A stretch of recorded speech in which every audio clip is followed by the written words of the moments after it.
Oh, here's Ed. So Ed's on board. Players played a much simpler. I'm thinking, Mr. Chairman, we'll just tell Channel 18 that that's the cue to hit record feature within GoToMeeting, and we'll be underway. This conference will now be recorded. Thank you, Joe, and good evening, folks. We will we open the Harwich Board of Selectmen for March 15, 2021. Then went into open session in which we discussed potential and strategy on the Harwich Employees Association. We discussed that. We have just one or two items to confirm, and we hope to bring that to resolution shortly. We then, under exemption 6, which allows us to have an item on the agenda, but it's come up under unforeseen circumstances, to offer the Joe Powers, the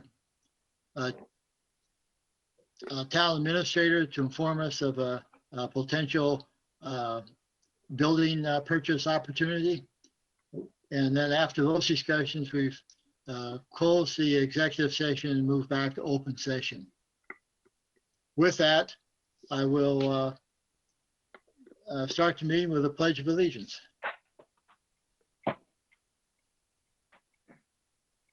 Ask you to join me. I pledge allegiance to the flag of the United States of America and to the republic which stands one nation, under God, indivisible, with liberty and justice for all. Thank you. Next on the agenda is our standard COVID-19 update. And Joe, I'll turn it to you and give you the opportunity, I suppose, to pass it on. Certainly, and as you can see, as evidenced by the smile on Megan's face, she realizes this may be her last update as the interim public health director. So savor the moment, Megan, and I'll turn it over to you. Thank you, Joe. Today, we do have a little bit of an increase in our positivity since last week. We're following 5 cases instead of the 2 we had last week. This trend is happening throughout the county. Not exactly sure why. It could just be a little blip and maybe next week we'll go back down. But right now we have a positivity rate of 1.65. And if you remember last week, we were below 1%. So it's just a bit higher, but it is higher. So we check out trends. So we just want to make sure we don't continue to go upwards.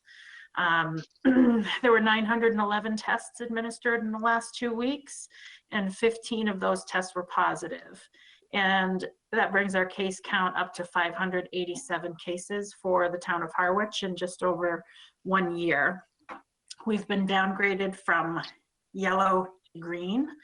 It indicates that we have less than 10 cases per 100,000 people in our population, but still greater than 10 total cases. So it's a good color to be in. The next color is gray. So hopefully we'll be able to move into the gray soon. Vaccine update. We do have some new updates for vaccine. We have been approved to do a larger clinic at Cape Cod Community College. The county has developed a consortium that is in conjunction with Cape Cod Healthcare, Barnstable County, the Cape Cod delegations, all of the towns on the Cape, community health centers, and support from Cape Cod Community College. We all have established a large-scale vaccination site at the college, and it's an indoor site. It's not a drive-through. It does have the capacity to administer more than 715 vaccinations per day, 5 days a week. This was one thing that the state required in order to get a large weekly supply, and thankfully that has happened. And last week we got a large supply. We were able to do several days of more than 500. And they believed that as of March 1st, that would be the case. And so far, so good. I do encourage everyone to sign up at barnstablecountyhealth.org. They have an email listserv. When a new clinic is going online, they send out an email 24 hours in advance to let people know when signups will happen. So it gives you a little bit of a heads up, so you don't have to just keep checking every day, all day. And when you go onto that site to sign up for a shot at maimmunizations.org, that site allows you to be put on a waiting list for the specific Cape Cod Community College sites. You're not able to do that for every site, but when you go onto the website, you can see phase 1 and phase 2 clinics for Cape Cod Community College. When you click on it, you'll see that most all of the slots are no appointments. They've all been taken. Perhaps you're lucky enough to get one of the time slots and you can sign up. If you can't and they're all full, the very last option is to sign up for a wait list. And getting on the wait list, I've known people that have been called for last week's clinics at the last minute, and it is at the last minute. So you'll know which days you've signed up for a wait list shot, and you'd need to be able to get to the clinic pretty quickly within an hour's time. So that's one step in the right direction. And locally, we are taking calls from people who are over 75 if they have trouble with the internet and working their way through the website. So if you are able to do the website and you're just having no luck getting on the local Council on Aging waitlist, there's really no benefit to it. The only benefit is if you can't get on the internet or don't know how to navigate the website. Statewide, they have started educator vaccination days. When they released the K through 12 educators, childcare workers, and school staff to be eligible, which happened last week, the state announced that they'll have specific vaccination days for this group. They are setting the dates of Saturday, March 27th, Saturday, April 3rd, Saturday, April 10th, and Sunday, April 11th at specific mass vaccination sites. There are 7 of them, and they are all off Cape, unfortunately, but they are prioritizing teachers and staff at schools. So if you've been unable to get to a local clinic, there will be specific mass vac sites for the educators. One thing that the state has started to do is release town by town data on the number of people in age groups that have been vaccinated. I'm not sure, Joe, if you're able to let me share my screen. I'd like to be able to show you.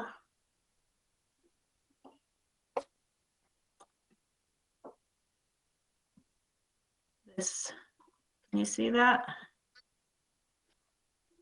Nope. Not yet. Okay. There we go. I think you can see it now. There we go. Okay. So this data, I believe, will come out weekly. And it's interesting because it does show you our age groups and throughout the town population, what percentage each age group compiles.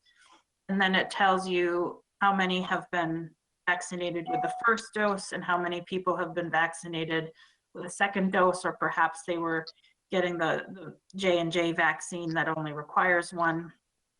But the data shows that we have vaccinated 79% of our age group, that's 75 and older, with at least 1 dose.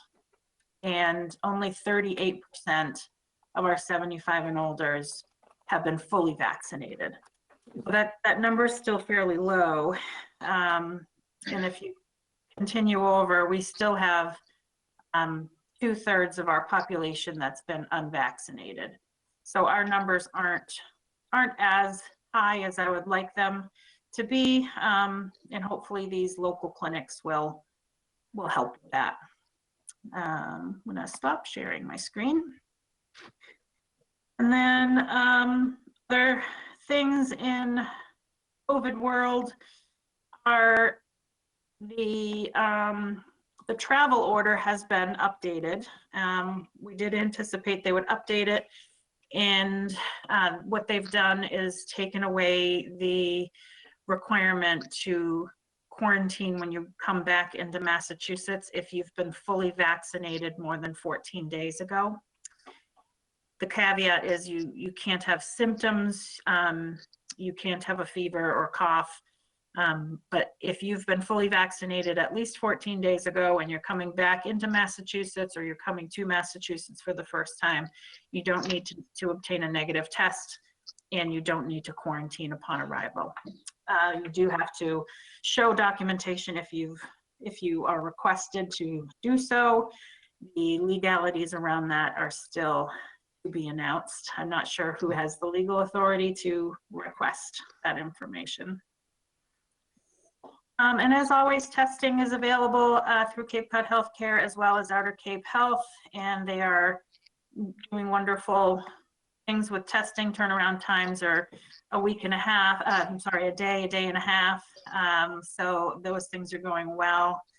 And lastly, going back to vaccines, homebound and vulnerable populations, those are those people that are unable to get out of the house. And we had a reverse 911 call out last week from our Council on Aging director to talk about this.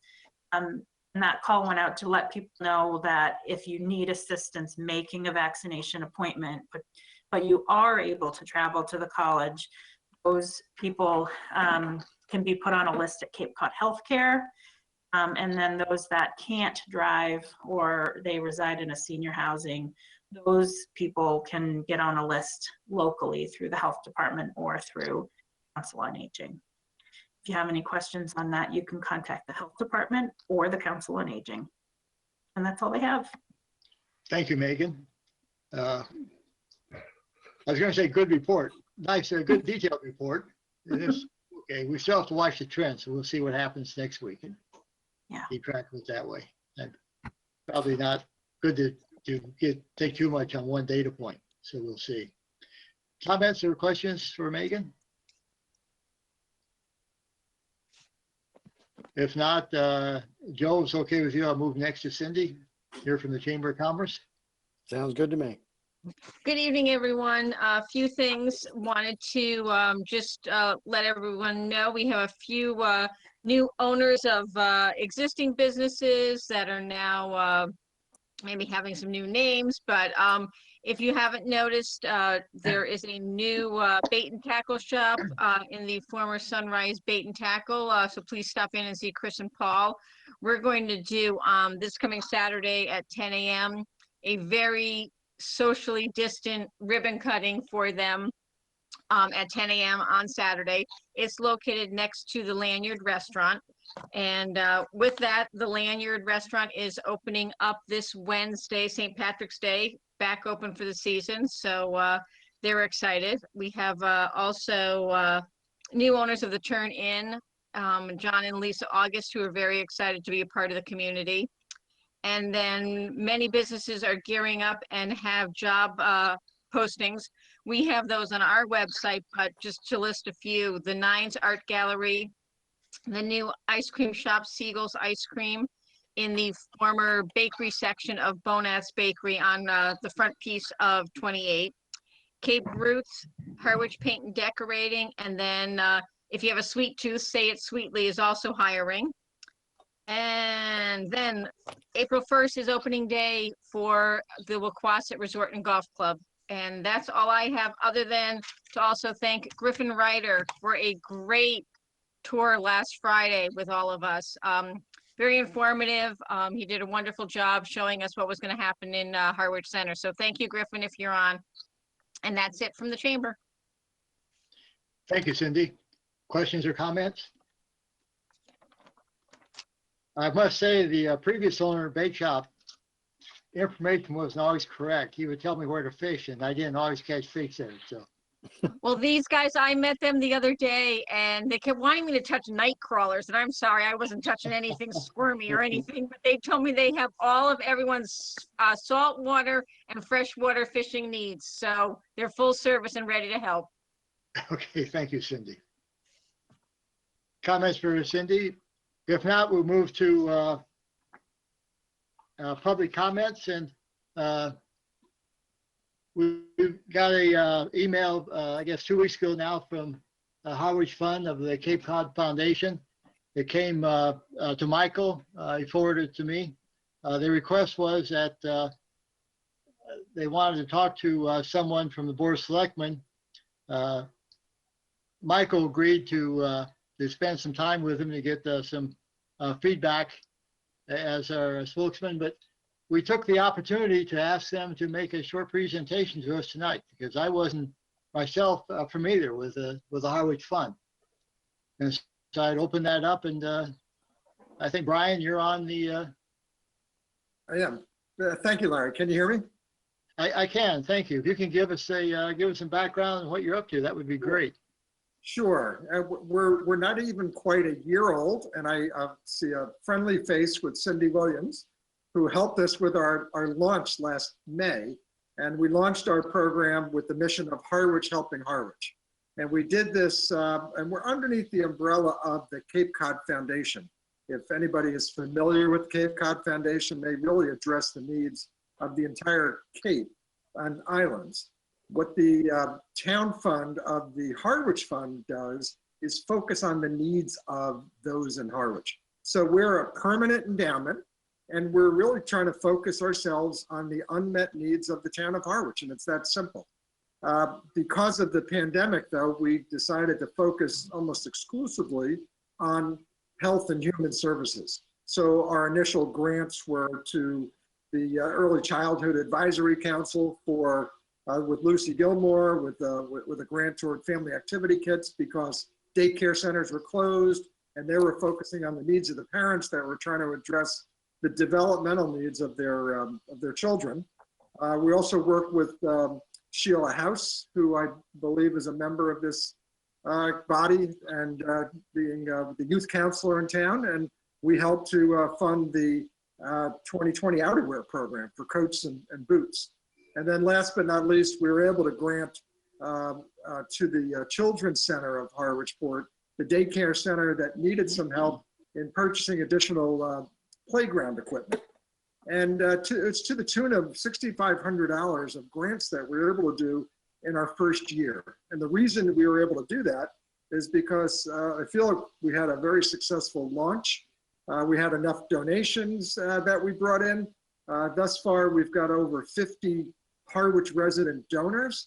And as I say, actually over 15 of those donors are what we consider the Harwich community philanthropy level, which would be $5,000 of giving either at once or pledged and gifted over a period of time. So I know I've rattled off a number of different statistics, but really what we're all about is the needs of the town, not just health and human services, but over time, we'd like to mirror what the Cape Cod Foundation does and grant into educational, environmental, cultural, historical areas. But we do think that for starting out in 2020, for extending in 2021, we're also in touch with Chief Gilmet, Chief LeBlanc, Emily Mitchell, who I know is on some of these. I did watch the Board of Selectmen meeting last week, so I know Emily participates. We're actually working with the Council on Aging to grant a program that they're doing to address the seniors. So what we'd like to do is, coming out of the pandemic, make sure that we're addressing the full needs of both ends of the spectrum, our youth, our young families, and our seniors. And then, the purpose of this conversation is to build a relationship with the board, solicit feedback from the board, perhaps check in from time to time. But again, we want to stay very active, and we want to make sure that we're addressing the needs of the town. and really operate in the spirit of Harwich helping Harwich. And with that, Brian, two quick questions. Do you get funding from the Cape Cod Foundation then? we do not get funding, but we do partner with them. You know, one good example, great question, Larry, but one good example of the Monomoy Early Childhood Grant that we did, it was to the Monomoy Family Resource Organization, and it was addressing the needs of our children, our elementary and younger children in the combined Harwich Chatham. We partnered with the Chatham Fund. So what we're able to do is either partner that way or perhaps partner, and I'm in conversation with the Cape Cod Foundation to maybe address grants that come to them that they may partially fund, we may contribute. We're also a feeder, if you will, for things that are of a broader program need. We may reach out to them for help. But really, we're mainly self-sufficient, but with the leverage of the Cape Cod Foundation to help with the grant facilitation, but not necessarily funding per se. Thank They're you, our Brian. back office. If that helps, Larry, they're also our back office. Okay. Michael, I put you on the spot a bit earlier. You wish to comment? No, I think this is great, and I do look forward to working with you. I will reach out to you this week. I'll send you an email, Michael. And we're very excited. We're the most recent town fund in the Cape Cod Foundation umbrella. Falmouth, Sandwich, Falmouth has existed for about 15 years, Sandwich for about 10, Chatham for I think the last 8 or 9. But with the advisory committee that we have on board, we have folks like Charlie Hallowell, Tom Evans, Paul Doan. I know Paul Doan's been an active member of the, the greater, I think it was a selectman years ago. And so, we're excited to have a number of folks that are helping to lift us up, and they're spreading the message. And, we're excited to be able to have done the grants that we've done, but, make an impact on Harwich. We're excited about that. It sounds great. I have one last question, Brian. Do you take donations? We absolutely do. Absolutely. Our outreach and donations were one-to-one calls last year. We're going to follow that up with some letters to residents. So we're slowly, Larry, getting the word out, but we'd love for everybody in this meeting to participate. And if you'd like, I can send you links to a brochure and to donation forms so that you have that in your hip pocket. But yeah, we're absolutely, Okay, we welcome donations. thank you. Other questions, comments for Brian? Don? I'm glad that we had an opportunity to learn more about you. It was, I wasn't familiar with it. Are you familiar Great with the job. Cape Cod Foundation, Larry? Are you familiar with I knew the Cape Cod Foundation, sure, but not Yeah. not this aspect. Yeah, so think of us as Cape Cod Foundation for Harwich. All right. That's what we are. I see Don's got a question. Don, Well, thank you for recognizing that. well, people move around on me. Thank you, Mr. Second Chair. I just wanted to see, for the public's sake, get it out there that in a post-pandemic world, which I assume we'll eventually be in, what are the range of grant sizes that you're looking, that you're capable of dispersing? That's a great question. I mean, the range of the grants are really based on the size of the endowment. So as I mentioned, last year, just starting out, we were able to give $6,500 in total. What we'd like to do is give significant grants rather than small ones. We'd rather a grant be an impact on a new program. For example, what we're talking to the Friends of the Harwich Council on Aging is a new program that they're developing with, I think it's an 8 or 10 week curriculum that they're doing for seniors. So we'll be able to help fund the initial program as an example.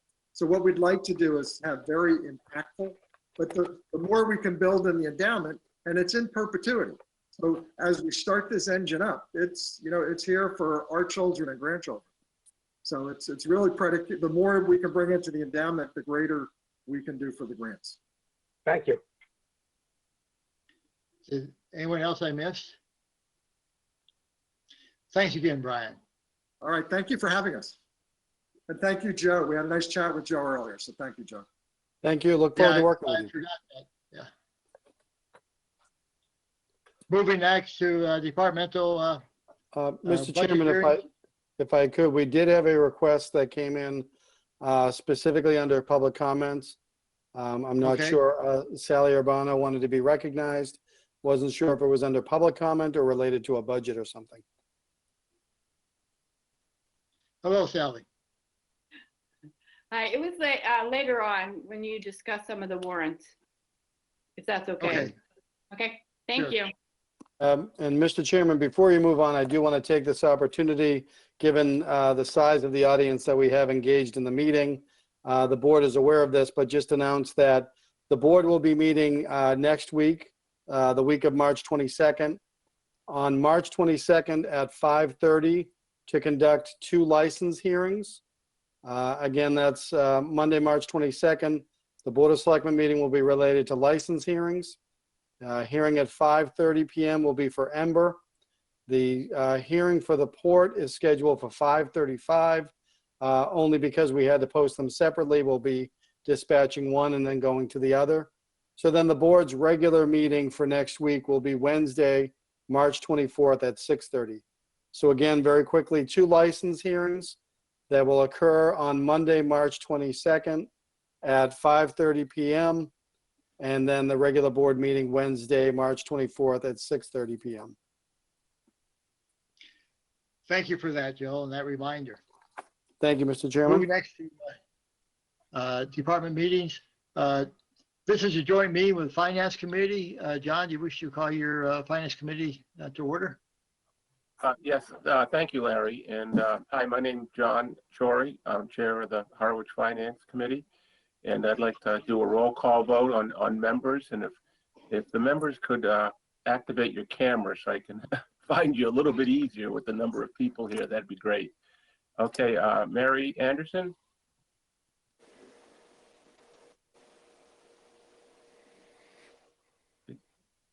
Is Mary Anderson here? That's not the word. She was here. She was here.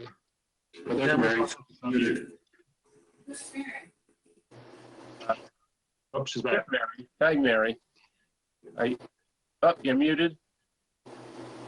Yeah, my apology. Our internet is very sketchy when it's windy, so. Okay. I'm just doing a roll call vote. Again, it's nothing personal, it's just the wind. That's okay. I take it you're present. I'm present. Good, okay. Angelo? Present. Mark? Present. Dan? Present. Dale? Here. And I'm present, Larry. That's 6 members of the Finance Committee are present for the public hearing. I mean, department head hearing. Thank you. Thank you, John. First on the agenda is a report from Finance. Joe, do you wish to initiate the discussion? Actually, I would turn it over to my colleague, our Finance Director, Carol Capola, Carol. to see if she has any comments before the department heads make their presentations. I would like to just address the audience and the two on the Finance Committee and the Board of Selectmen with just an overview of the Finance Division's budget. The Finance Division is comprised of accounting, assessing, and treasurer collector. There are 10 full-time employees. We currently have 1 vacant administrative assistant position. We also have some part-time seasonal sticker sales folks that help us greatly to get those stickers out on cars, and so folks can go to the beach and enjoy themselves and take their trash to the disposal area. For the most part, this is a level funded budget with one exception, which I can review with you. As you are aware, you gave myself an increase in salary, and that made it very difficult for us to be able to come in level funded. For the accounting area, I was able to reduce some training dollars in light of COVID, and we're doing a lot of training online at a reduced cost. So we were able to do that, But in addition to that, every 2 years, the town undergoes an OPEB valuation assessment, or it's an actuarial assessment. And that is scheduled for FY22. So that's a cost that we only incur every 2 years. So for professional and technical services, you see that line increased a bit. We are focused as a division on efficiency these days, and becoming a paperless environment, or more of a paperless environment, in which we are able to reduce the amount of time folks are manually processing information. And that is what is driving us, and has been driving us for the past year. We were able to accomplish many of our financial transactions by dispersing, the IT department dispersed laptops to folks that were working remotely. We dispersed scanners to folks. We underwent some training for a product that allows departments to actually attach a scanned version of an invoice, so we no longer need to keep them in filing cabinets.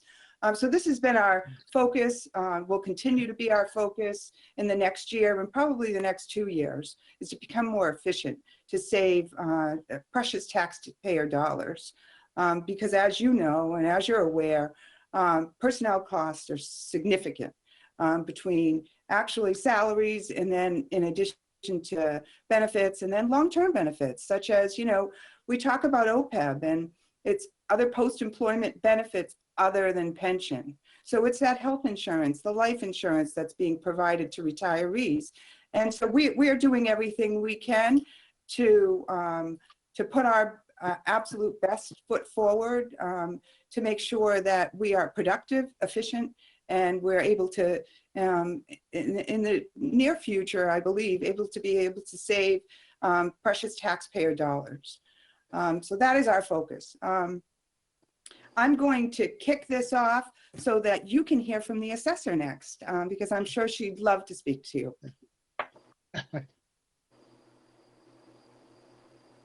Hi, Hi, Don.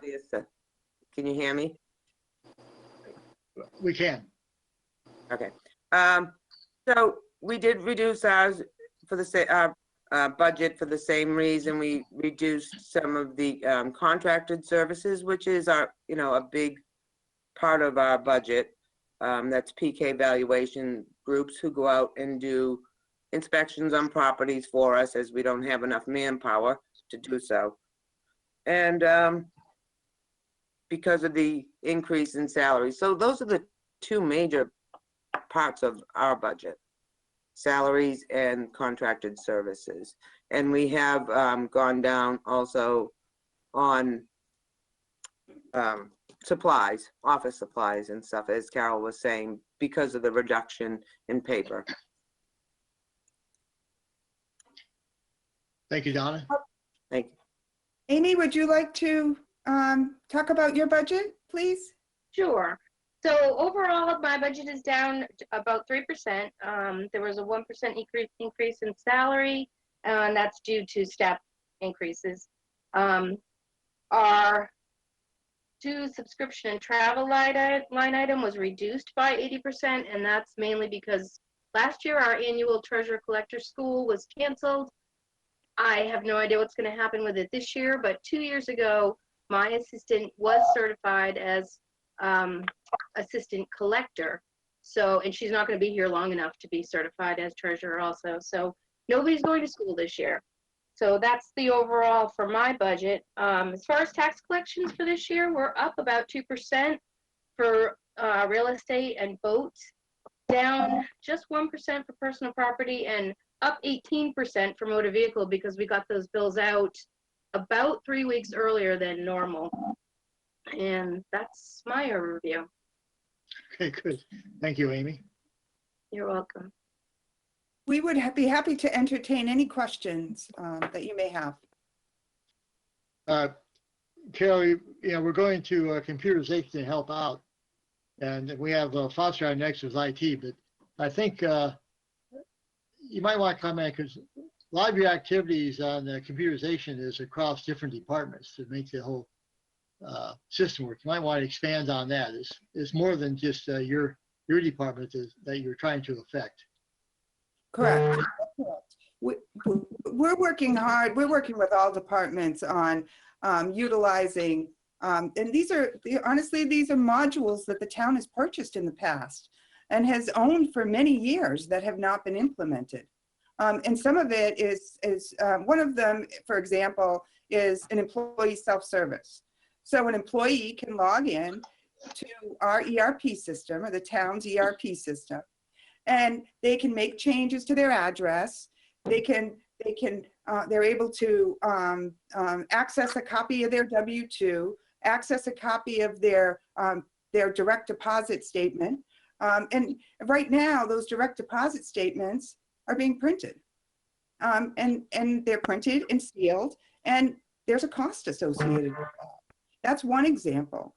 We have another example, which the treasurer could probably speak more to. It's called citizen self-service. And so that allows the public to pay their bills right through the town's ERP system. Right now, and Amy's going to correct me if I say something wrong, I hope. But right now, folks aren't able to pay the old taxes that they owe, and because of the system that we're using. Well, this new system will allow folks to go online. They can go right on to, they don't have to show up in our office. They can go right online. They can access their tax bills, their overdue tax bills or their current tax bills, and make a payment right there. That's going to be more efficient for us because, and not that we don't want to see the public, because we do. We truly enjoy that, but it allows flexibility for folks. So somebody could be in another location.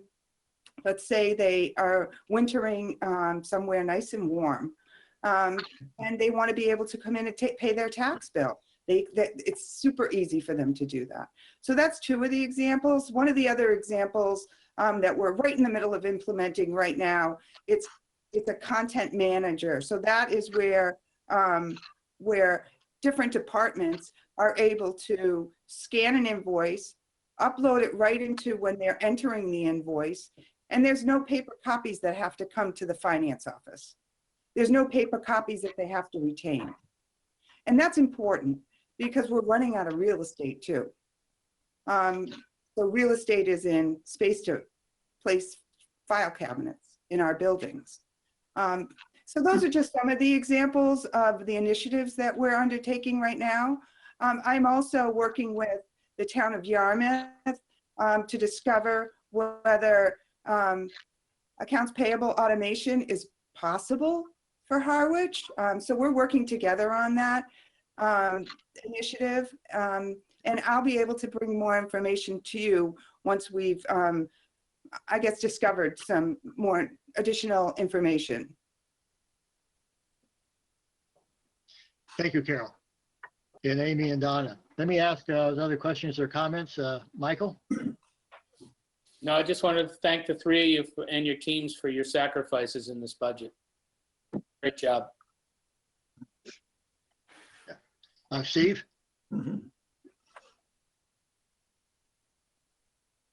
I would, as Michael said, thank them for their hard work. I mean, it's been tremendous.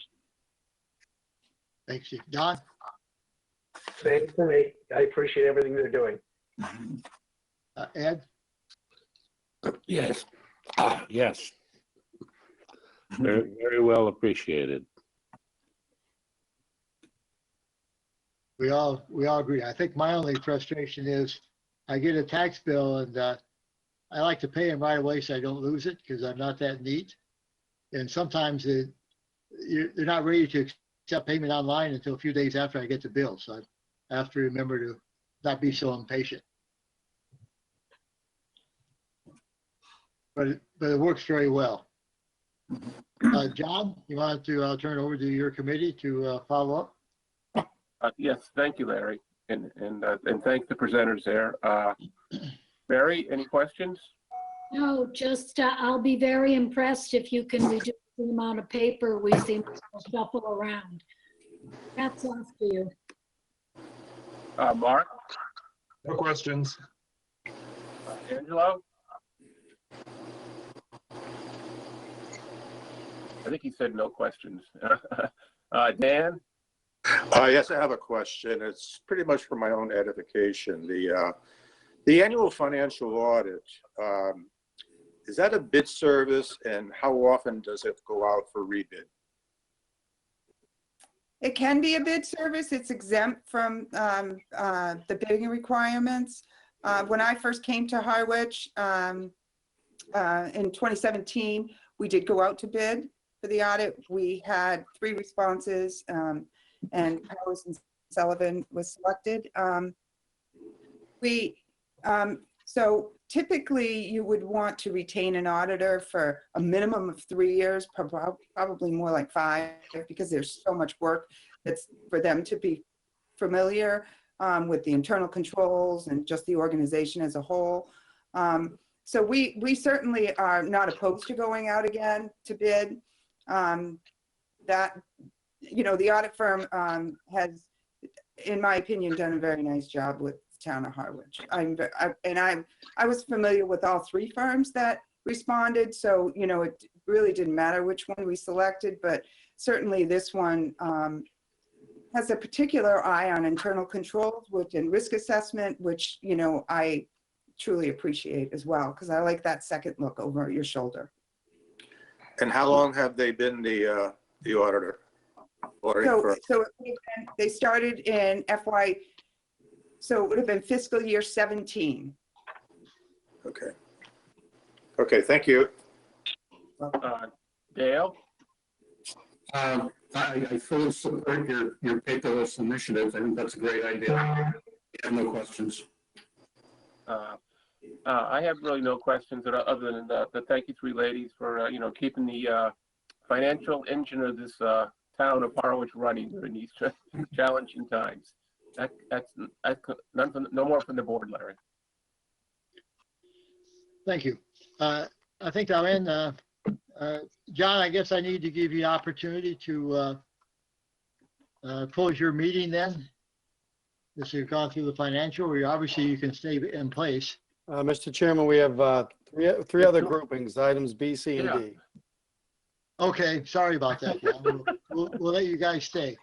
We're as anxious as you to get through them for sure. Thanks again, Carol and Amy and Donna. And we'll move next to information technology. Hello, this is Foster Banford. Can you hear me? You can. At least I can. All right. I want to add my kudos to Carol in the financial department. As she mentioned, Munis has many capabilities. It's a very full service enterprise system that we can take more advantage of. And most of the work to do that falls on the finance department. It's already seems to be overworked, but she's managing to push those implementations through, and I congratulate her for that, because it hasn't always been the case, and we're making good progress. Now, on to the IT budget. I have in your handout, there are 7 line items in my budget.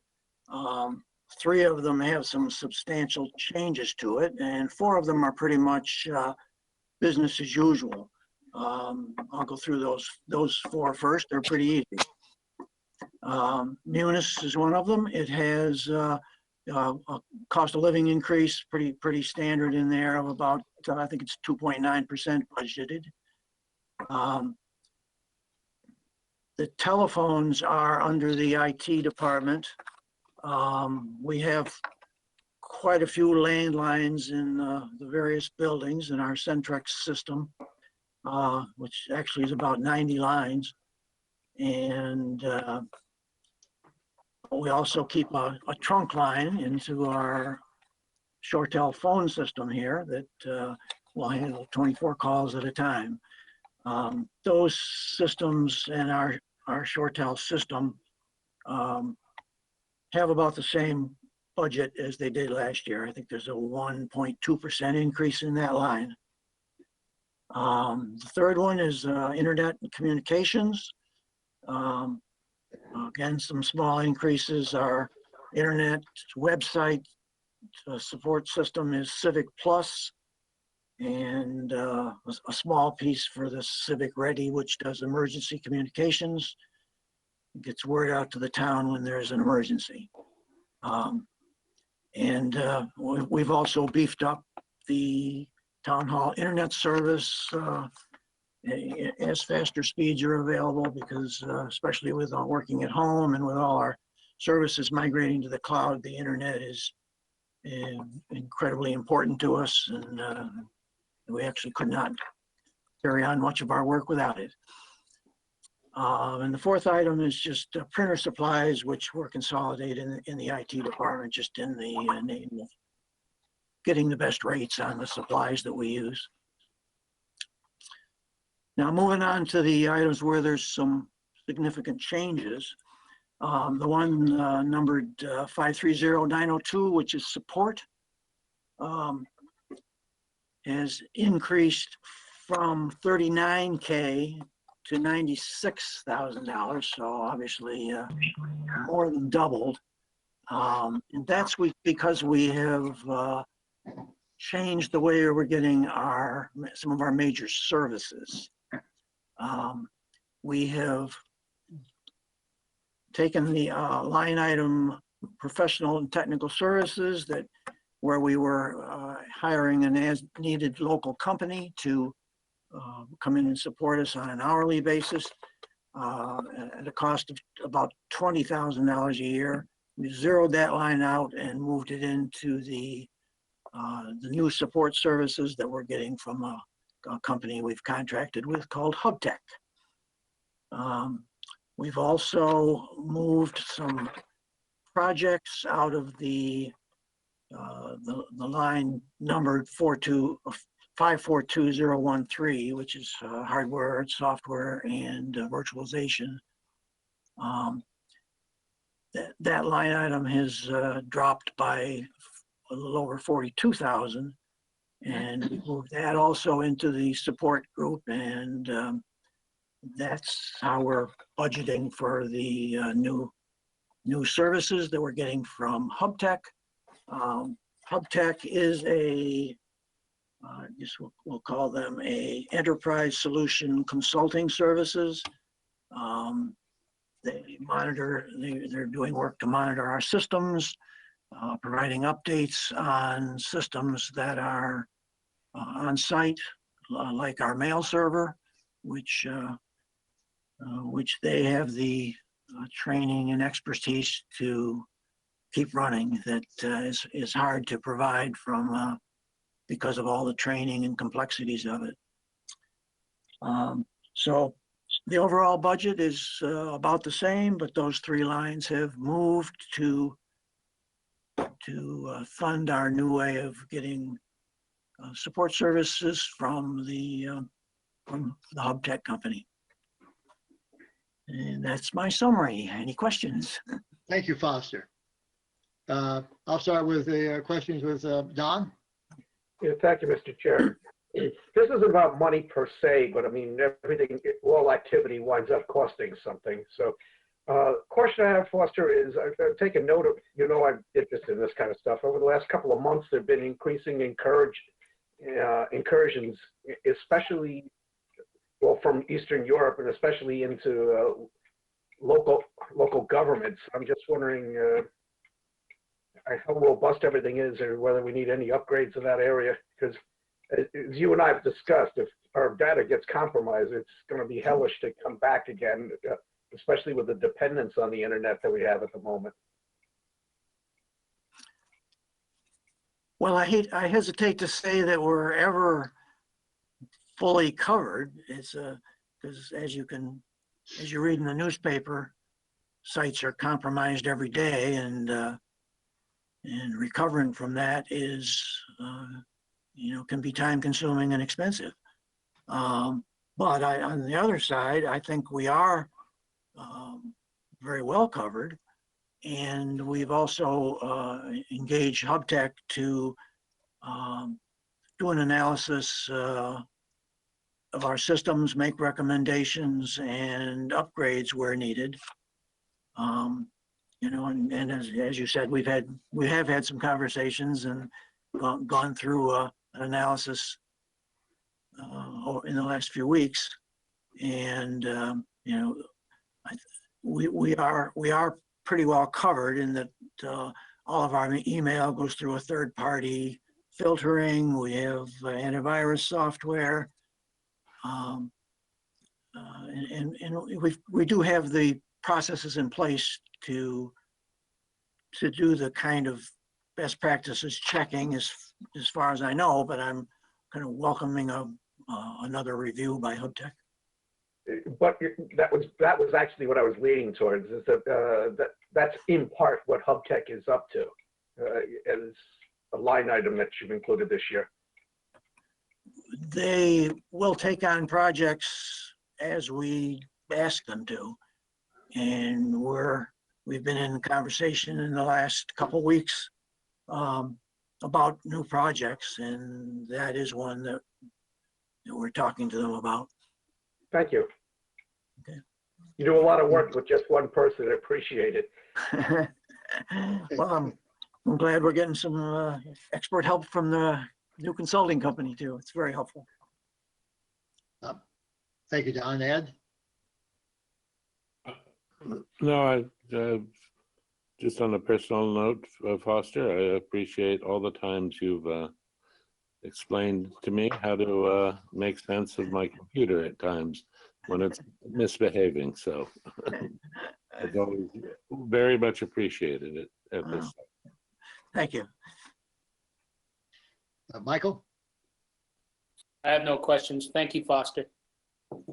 Thanks, Mike. And I have none at this time either, Foster. Thanks a lot for all your efforts. John? Yes, Mary, any questions for Foster? No questions, Foster, just thank you. Okay, Mark? Just a quick question, Foster, do you have any capital items coming up, like phone systems or virtualization or anything? We are, we don't have much virtualization going on, and that's something that we're very interested in. But any capital needed is in the budget. The implementation will be by HubTech, and we do have the servers we need. I should note that virtualization, still of interest, according to HubTech, is maybe not the favored way to go anymore. Cloud servers on like Microsoft Azure seem to be what they're promoting now. So there would be no capital with that. Can you remark enlighten us of what virtualization is? You're above my head already. Virtualization is where you don't have physical servers at your site. You would have a virtual server, which could run in the cloud, or you could go buy a box and then support the hardware at your site. Or you could have just one server and run 4 virtual servers on it, taking the place of all that hardware. Does that make any sense? Yes, thank you. Okay.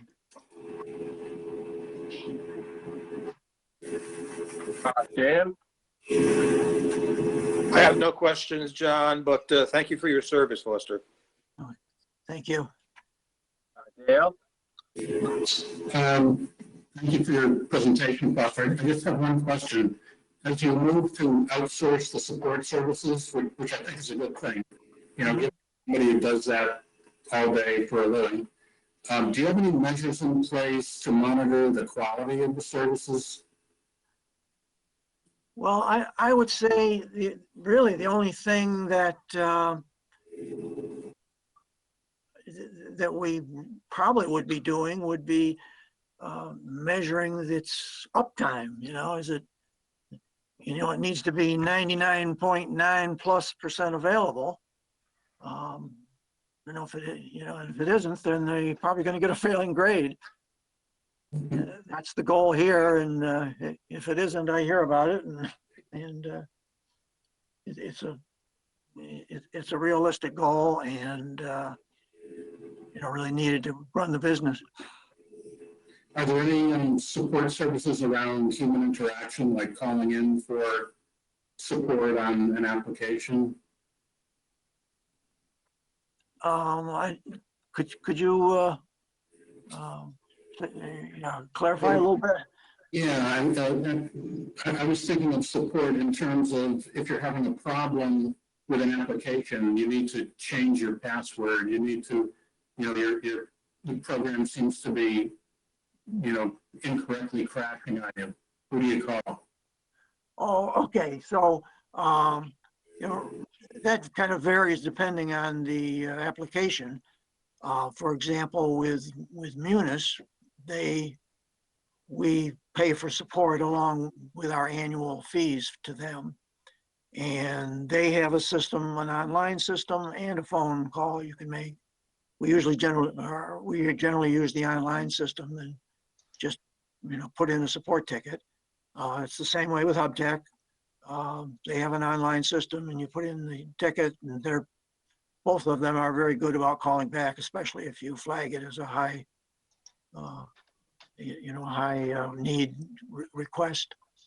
So all of our systems, I have that kind of support call. Okay, thank you, Pastor. Okay. No questions here, but thank you, Foster, for, you know, it must be very challenging with all the meetings that are going on and everything. And so thank you very much, Foster, for all you do. Well, thank you, and I appreciate it. Thank you, Foster. Next departmental presentation is the library.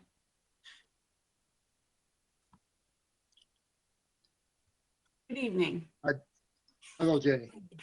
I'm Jenny Hewitt, the library director, and members of our board of trustees have also joined the meeting tonight, including the chair, Joanne Brown, Joan McCarty, Bernadette Wastek, Jeannie Wheeler, Bill Crowell, and I'm not sure if they're here, I just can't see them, but Linda Sabula and Kathleen Remillard.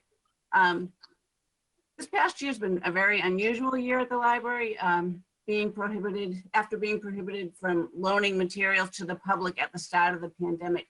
We implemented no contact curbside pickup on June 1st, and we've been exceedingly busy providing this service since then. It might seem counterintuitive, but it is much more labor intensive to provide curbside service than normal library service. We've designed a very efficient fulfillment center operation, and we're providing morning, afternoon, evening, and Saturday availability for pickup. So this fall, we had a hybrid system of inside browsing 3 days a week with some restrictions and curbside service on alternating days before we had to suspend it in December. So right now we're just providing curbside service only with book bundles and personal shopper service to help get materials out in the hands of patrons. Brooks remains one of the busiest libraries in Clams.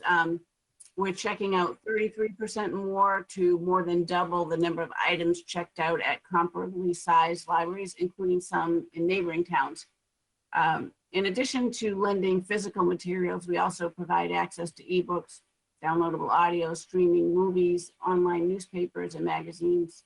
Our recurring programs such as book groups and Knit Lit and story times have all moved online, along with special one-time programs and short-term program series. So they're live and interactive, which means it provides a way for community members to connect with each other and has been helping to ease the isolation caused by the pandemic. We continue to provide reference and information services to patrons, responding to questions about technology and the use of electronic resources, about COVID-19 and the vaccines, and the perennial springtime favorite questions about tax forms. So we're all very much looking forward to resuming in-person, hang on one second, in-person services as soon, hopefully later this spring. We plan to provide outside story time in Brooks Park this summer, but we don't anticipate hosting inside programs or the usual big summer reading programs like puppet shows, magicians, or other performers. So it may take us some time to get back to normal operations, but as the vaccines become more widely available, we'll be able to resume the full range of normal services and activities. Really looking forward to that day. So now on the fiscal 22 budget, our expense budget is level funded. Some lines are up slightly and others are down slightly, and those are based on actual expenses in fiscal 20 and year to date in fiscal 21. We made significant reductions in the electric and gas lines for fiscal 21 based on savings from 2 energy efficiency projects that were conducted from October to February last year. But it's too early to know if those lines can be further reduced, particularly since we haven't had a normal year of operation since those projects were completed. So no additional reductions were made for fiscal 22. For salary and wages, the library has 7 full-time staff members and 17 part-time staff members. We rely heavily on year-round part-time staff, much more so than any other town department. This comes with challenges in terms of consistency of operations, communication, and scheduling. But as you know, it means huge savings to the town since no benefits are paid to the part-time staff. With a total staff of 24, we have 11.9 full-time equivalents. While there are no cost of living increases for fiscal 22, some staff members will receive contractual increases in steps and longevity payments. This meant that in order to level fund the budget, we had to reduce part-time staffing by $7,092, which equates to 341 staff hours. We eliminated funding for a summer library assistant and reduced our funding for year-round substitute desk coverage. So we submitted our budget with level funding for both salary and expenses in compliance with the directive from the Board of Selectmen. Level funding created a major problem, however. If the traditional $20,000 article for the Chase and Harwich libraries did not pass at town meeting, even if the traditional $20,000 article did not pass at town meeting, the town appropriation for libraries would have been $3,409 below the municipal appropriation requirement, which is one of the criteria that needs to be met to maintain state library certification. In submitting his budget to the selectmen, the town administrator added the $7,092 to our salary and wages line, restoring that staffing, which meant that services would not be impacted. It also means that if the article supporting the association libraries passes at town meeting, as we expect it will, they always get great support at town meeting, the town of Harwich will meet the municipal appropriation requirement and maintain library certification. So for fiscal 22, our budget is $7,092 above fiscal 21, an increase of 0.7%. We would like to thank the town administrator for recognizing that this relatively small amount of dollars has a very, very big impact. And we hope that the Selectmen and Finance Committee will support our budget at that level. And I'll be happy to answer any questions you may have. Thank you, Jenny. I'll start with Michael. I have no questions at all, but certainly recognize the challenges that you were faced with this year, and a lot of very positive feedback from the people that frequent the library. So thank you all very much. And I always love these meetings because the whole committee joins. Yes. Very dedicated group. Yes, they are. Ed? No particular questions. With some of the community involvements I have, it's sitting here wondering when we're going to be able to reinstitute some of our traditional events and activities is it's getting old. Answering that question to everybody, but time will tell when we can get back to It's a concern, Ed, and because for the library, people don't come in just to drop off a piece of paper. They come in to browse and stay a while, and they also come to do other things like use computers or, just catch up on the news, read the papers and magazines. So it's a concern. Just throwing open the doors is not the answer. There will be some restrictions initially until things start to improve. Yep. Don? Thank you, Mr. Chair. I've said this before in terms of senior activities and kids, but I remember having a conversation years ago with Leo Deal specifically about the library. And that's one of those areas where you judge a community about how much it cares about its residents. We built a building, and it's really important to make sure that it has activities in it when COVID's over. And Jenny does a terrific job. I think we really need to support the foundation budget for her in order for her to be able to keep certifications in doing what she's doing. But they do a terrific job, and as she pointed out, it's not about just books. It's a hub of this civic activity, really. It does a myriad of things, and she does a terrific job. I agree. Jenny, you and your staff and the board has made the library a vital part of the community. And so that's why the support doesn't come by accident, by the way. Thank you. I have one just as kind of a side question. I've read in the last year that the publishers have reduced the number of books that will go to the libraries through online. Has that affected the ability to check out books? It's been a problem really since ebooks first started. The publishers are trying to wrap their heads around how to charge as much as they can. When you have to print a physical book, that costs some money. They don't have that cost once it's in electronic format, but they're concerned about taking away some of their profits by people not purchasing the books if they're available through the library. But studies have shown people try out new authors and things that they would, where they wouldn't just purchase something online. They'd like to read something first. And so it really doesn't, library ebooks do not reduce what publishers sell. But it goes through phases where they try to have more restrictions, and the library community nationally has to work really hard on that. It seems to be getting better, although it will, you don't know when that will happen, when they will try to institute something new again. It costs us a lot more to purchase a library ebook than it does you as a consumer. They charge us a lot more, and then they have restrictions on some of the titles where they'll only can circulate for, say 20 times, and then you have to purchase it again. So it gets fairly complex, and it's unfortunate and doesn't need to be that way. The way it is. Yeah. John, I'll turn it to your committee. Thank you, Larry, and thank you, Jenny, for your presentation. Mary? Jenny, I was impressed by one of the comments you made that the library gives services are 33% higher than typical towns. What do you attribute that to? That's a huge increase.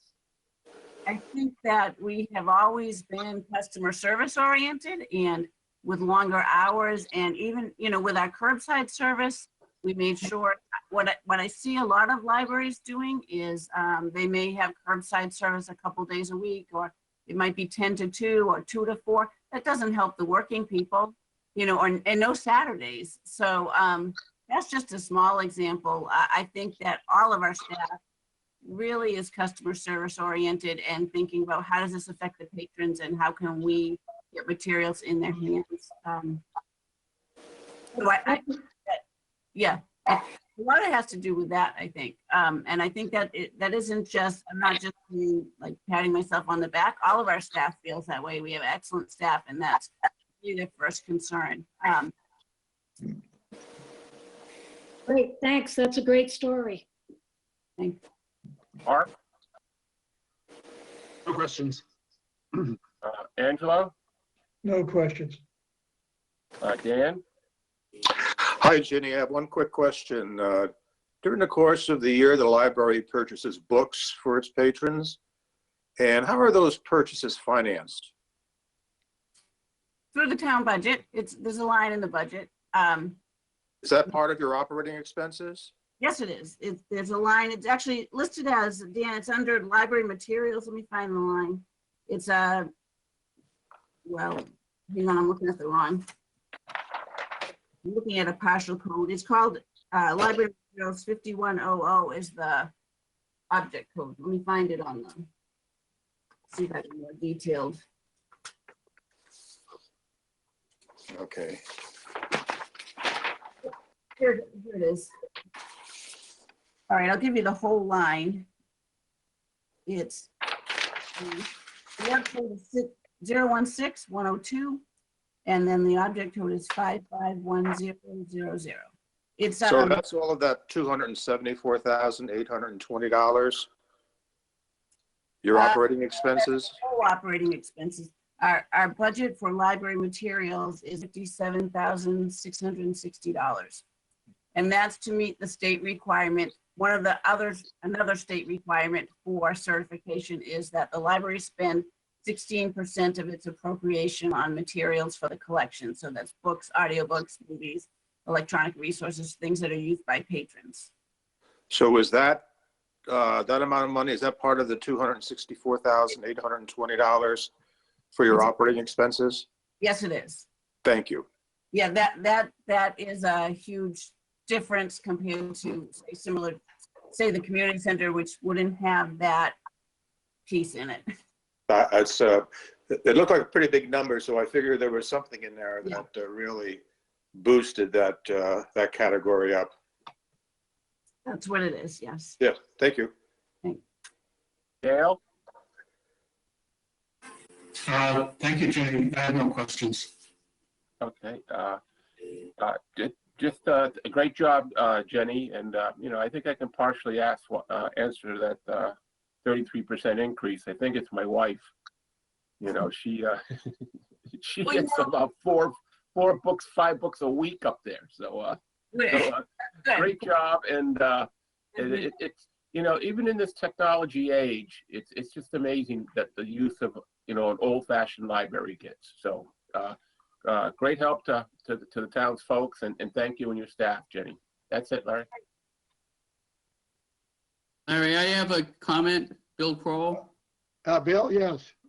Yes, nothing to do with the library, but while we have everybody listening, I just had an idea last week that I'm with Ed. We're sick and tired of this pandemic, and we're ready to break out and have some excitement. So just a thought for Cindy Williams that I think when the time comes that we're all vaccinated or have herd immunity, that we have a noise parade on Route 28, Main Street, Harwich Center, and just bust loose. Not in the library, Bill. Right in front of the library, yes. I like it. Thank you. Yep. Thank you, Bill. And thank you, Jenny. And you keep moving on my screen, and it's great to see all you here. Next on the agenda is engineering, and I see Griff Ryder. Hi, everyone. Thanks for having me. I will do my best to keep this short. I know you're on the end of many of these budget hearings, but you know, overall, the bottom line for engineering, I guess just so everyone's aware, the engineering department is a department of one, myself. Historically, there was a town surveyor as well. That position was eliminated a few years back, so the engineering budget has historically kind of been coming down. The biggest change that you'll see this year is a $50,000 reduction, and what that is, it's more of a reallotment where the MS4 services. MS4 is Municipal Separate Storm Sewer Systems. It's a federally and state mandated regulated program that the town is required to go through. That was typically funded through the operating budget, but working with Joe, he's now pulled that out into capital outlay, which I think is the more appropriate location for that. So So with that, you see a reduction in the engineering budget, but what it is that line item gets taken elsewhere, and then everything else was flat.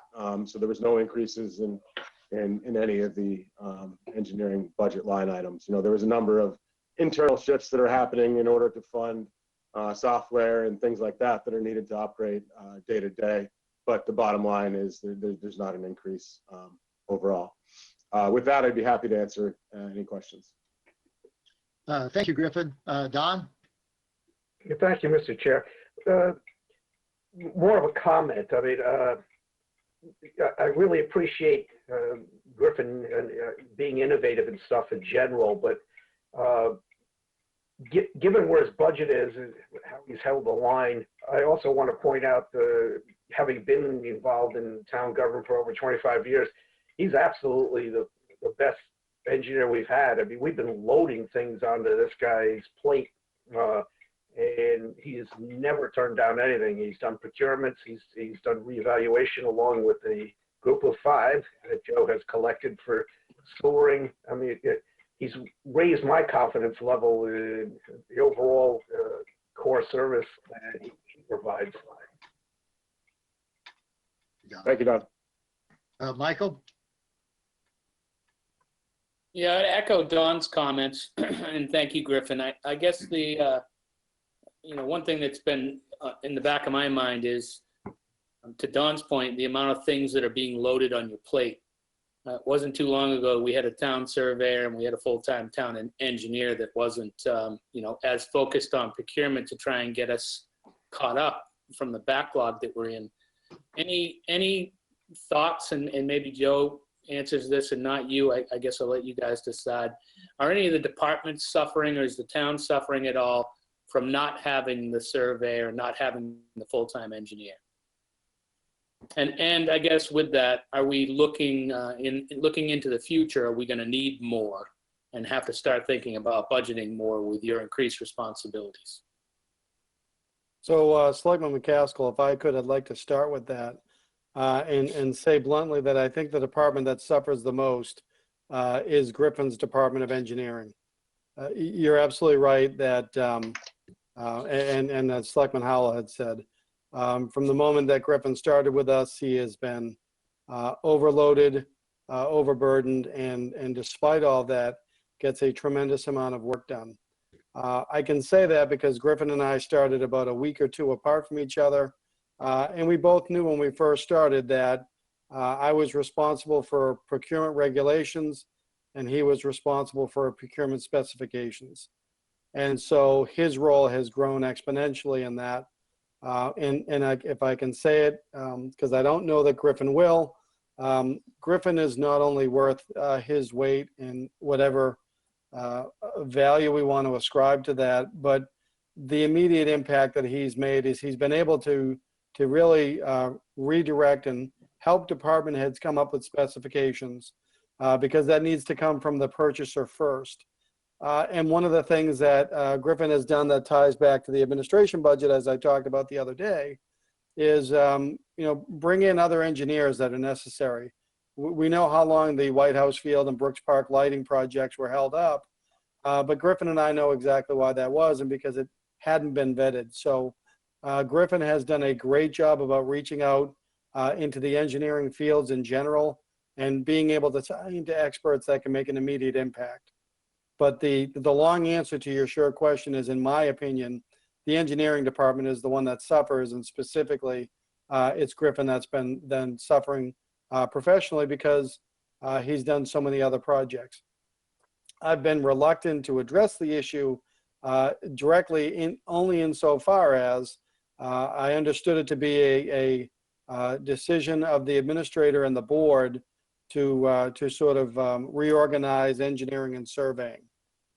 Having said that, we're trying to leverage any funding that we have to bring in more one-off contracts for surveying and other engineering services such as electrical engineering. But again, the department that suffers the most is the engineering department, in my opinion. So with that said, Joe, in your opinion, then we're okay and we're handling it.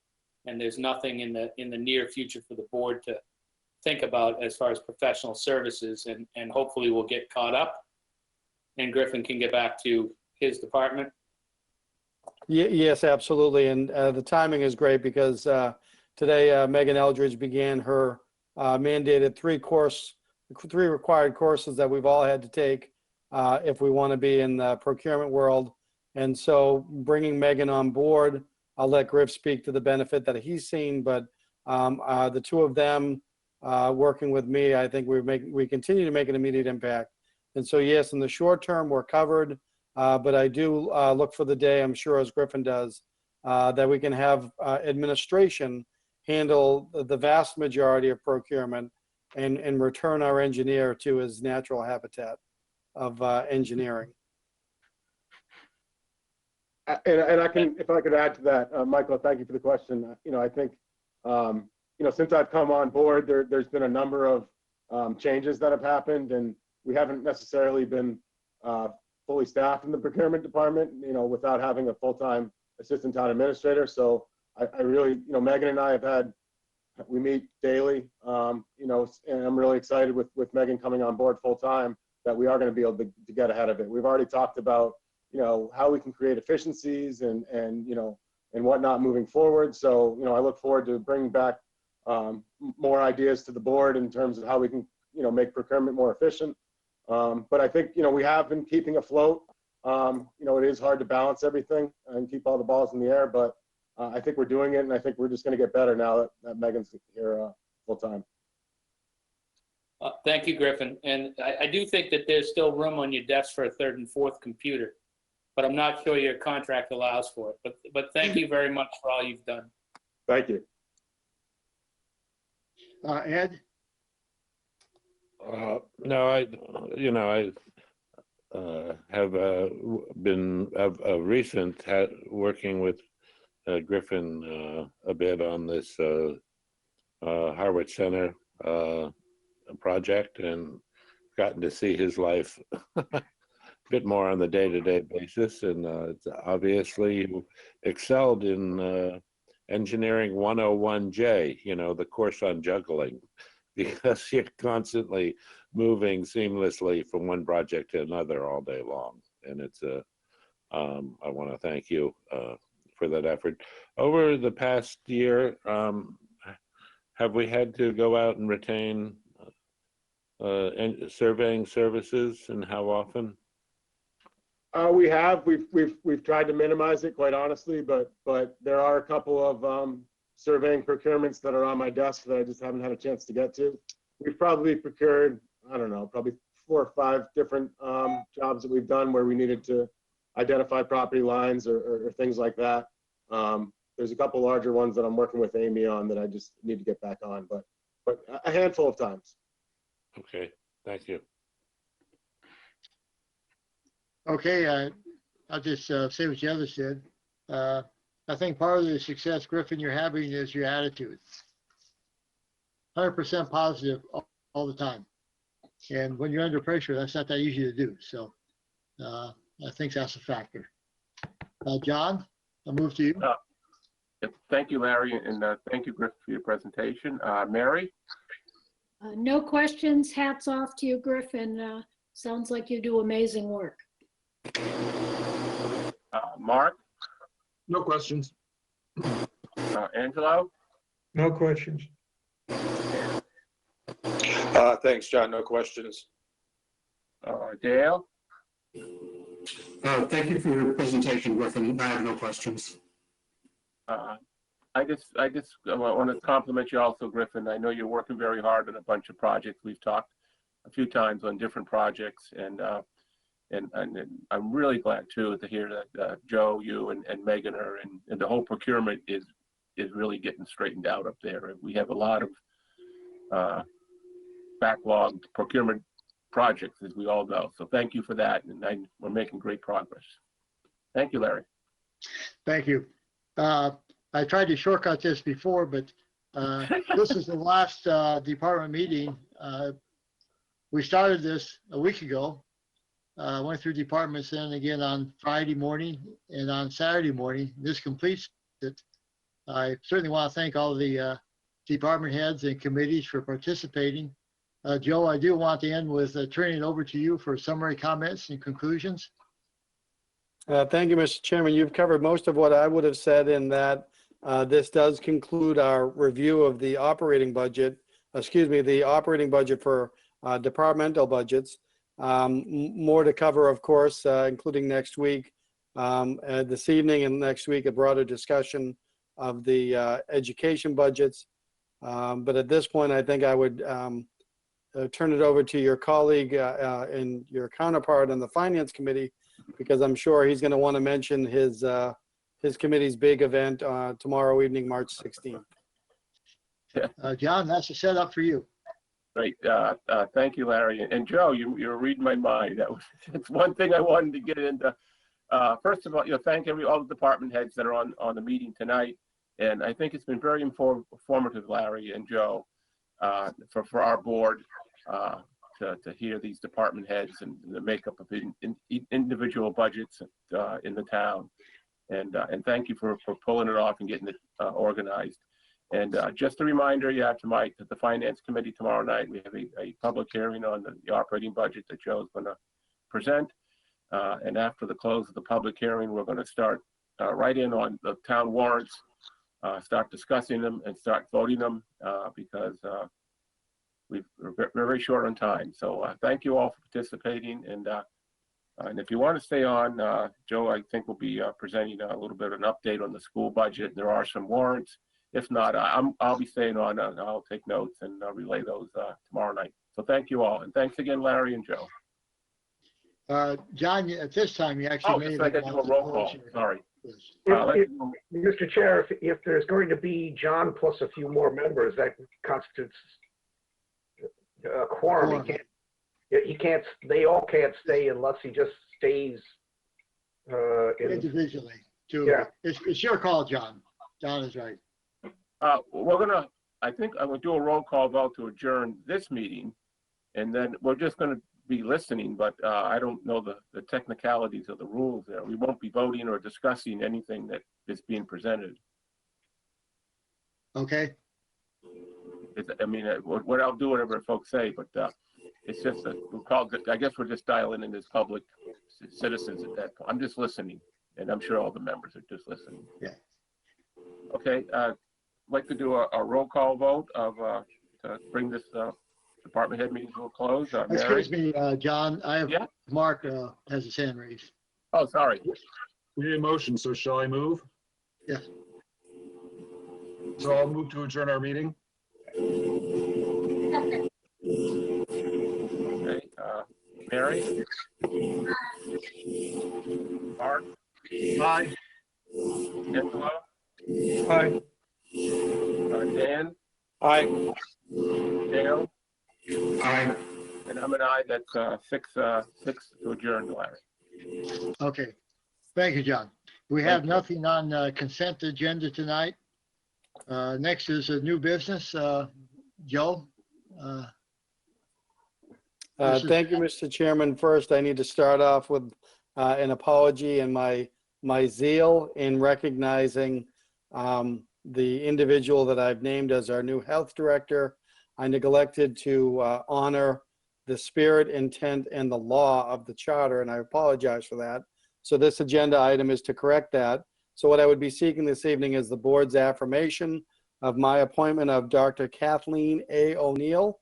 Again, she serves as our senior health agent and is an exceptional candidate to take over or take after Megan Eldridge as our health director. And again, I seek the board's affirmation of that appointment. Mr. Chair? Michael? Yep. I move that we vote to affirm the town administrator's appointment of Dr. Kathleen A. O'Neill as health director. Second. Any discussion? I'll take a roll call. Don? Aye. Ed? Aye. I'm an aye. Michael? I'm also an aye.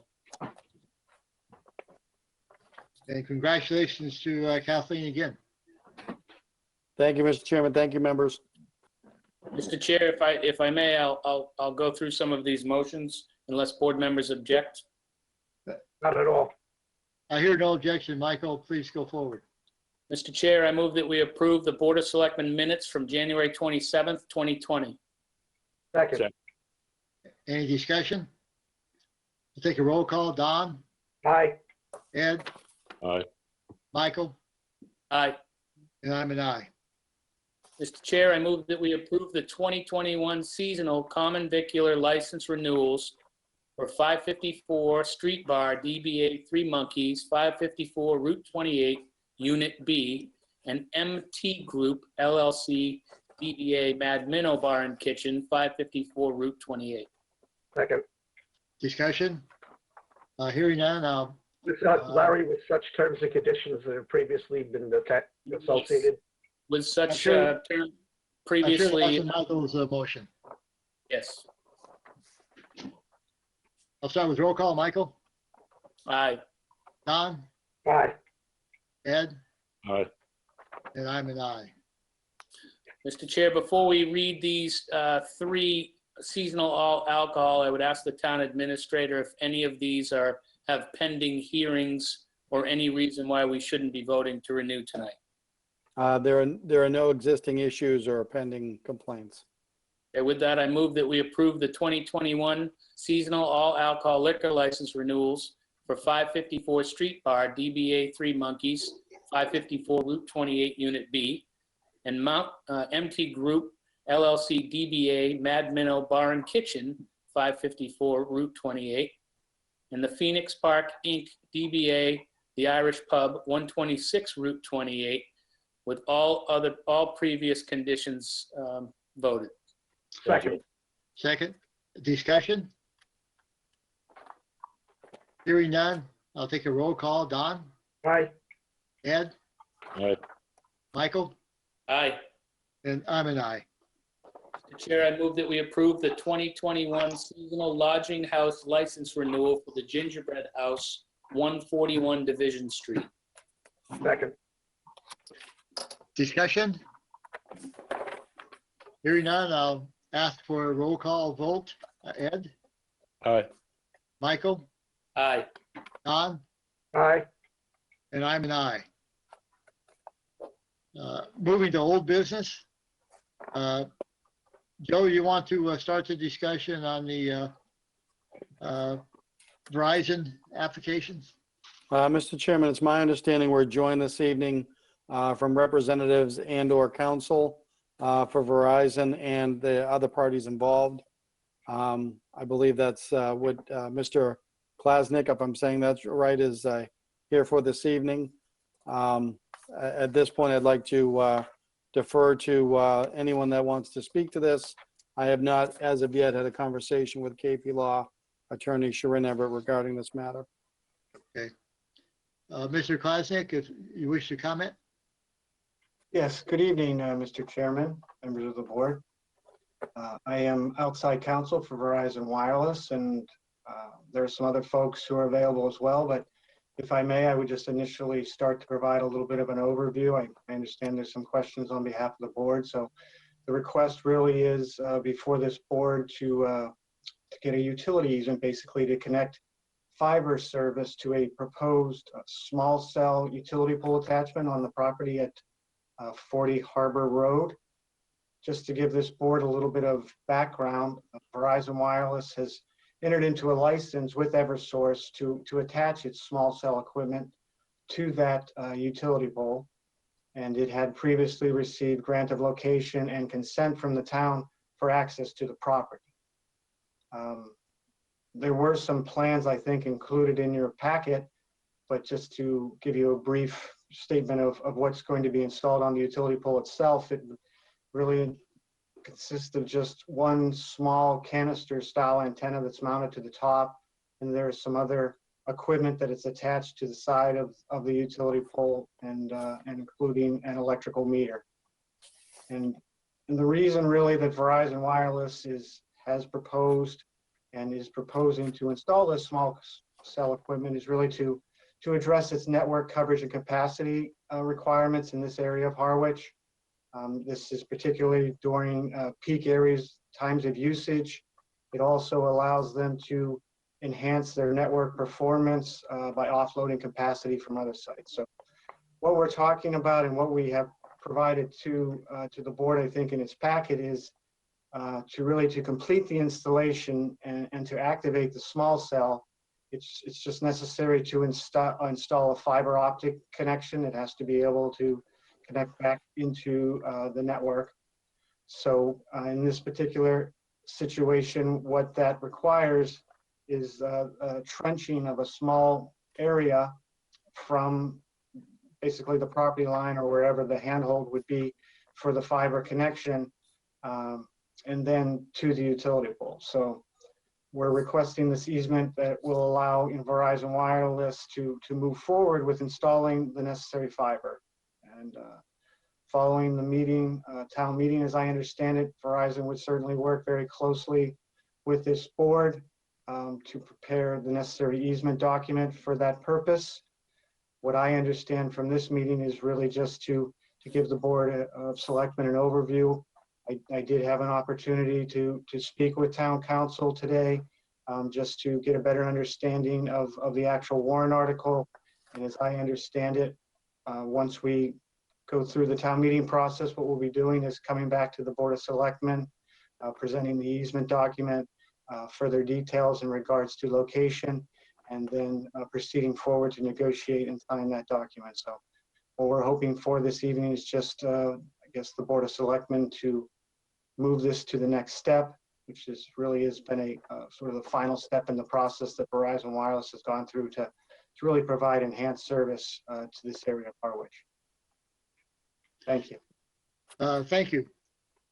Does anyone else have comments, questions for Mr. Classic? Yes, Don? Yes, thank you, Mr. Chair. Dan, I'm not trying to be glib here, but 50, 60 years ago, there was no cell service anywhere.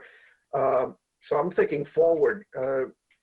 A permanent easement on a technology, I'm not even sure it's going to last for 50 years.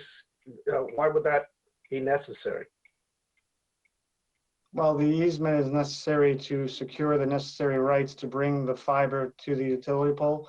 I mean, in any event that there was ever a decommissioning of the site, there could certainly be a release entered into at that particular time. But I don't know that there is ever contemplated really that we will not need to add additional capacity to the network. So that's really what this is accomplishing. And the requirements to get the fiber service is to obtain this easement so that we can secure the necessary.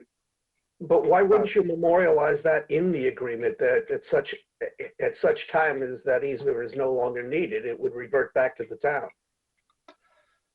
We would certainly consider all, as I said, the purpose here is really to move this to the next step, which is town meeting, as I understand it, and then we would have to come make a back recommendation to the town meeting. That's what I'm trying to tell you.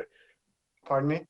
We would have to make a recommendation to town meeting. That's what I'm trying to tell you. This is not just a courtesy hearing. You do need town meeting vote to convey an easement, but you'd also need our support. So I'm just kind of curious about why you wouldn't have some sunset language in there. We have something like that in the major cell tower in East Harwich. And I'm more dubious than you are about the longevity of cell technology. It's certainly not in perpetuity. No, and I certainly appreciate the recommendation of the Board of Selectmen is necessary. I mean, as I understand it, the language for the easement was prepared and drafted by town council. And as I had indicated, what we would be prepared to do after getting the necessary approval from town meeting would be to negotiate the specific terms of the easement document itself. If I could just interject again, Larry. Sure.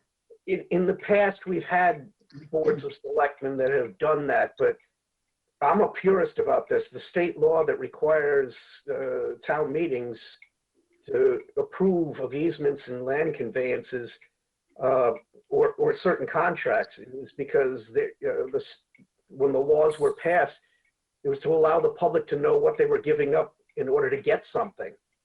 I'm not really fond of the idea of giving us the authority so that we can get into the real negotiations after that vote. So I would like to be able to get at least large issues out of the way rather than just leaving them as unaddressed.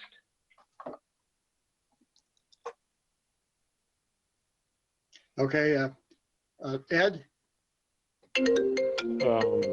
Shoot, hang on. Someone's phone is on. Yeah, that was mine. I'm sorry.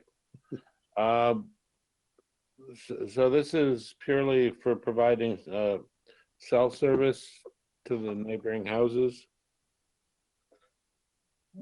This is, this is down by that marina area, obviously, and that's an area where Verizon Wireless's network RF engineers have identified that at peak usage times, they're having difficulty providing adequate service.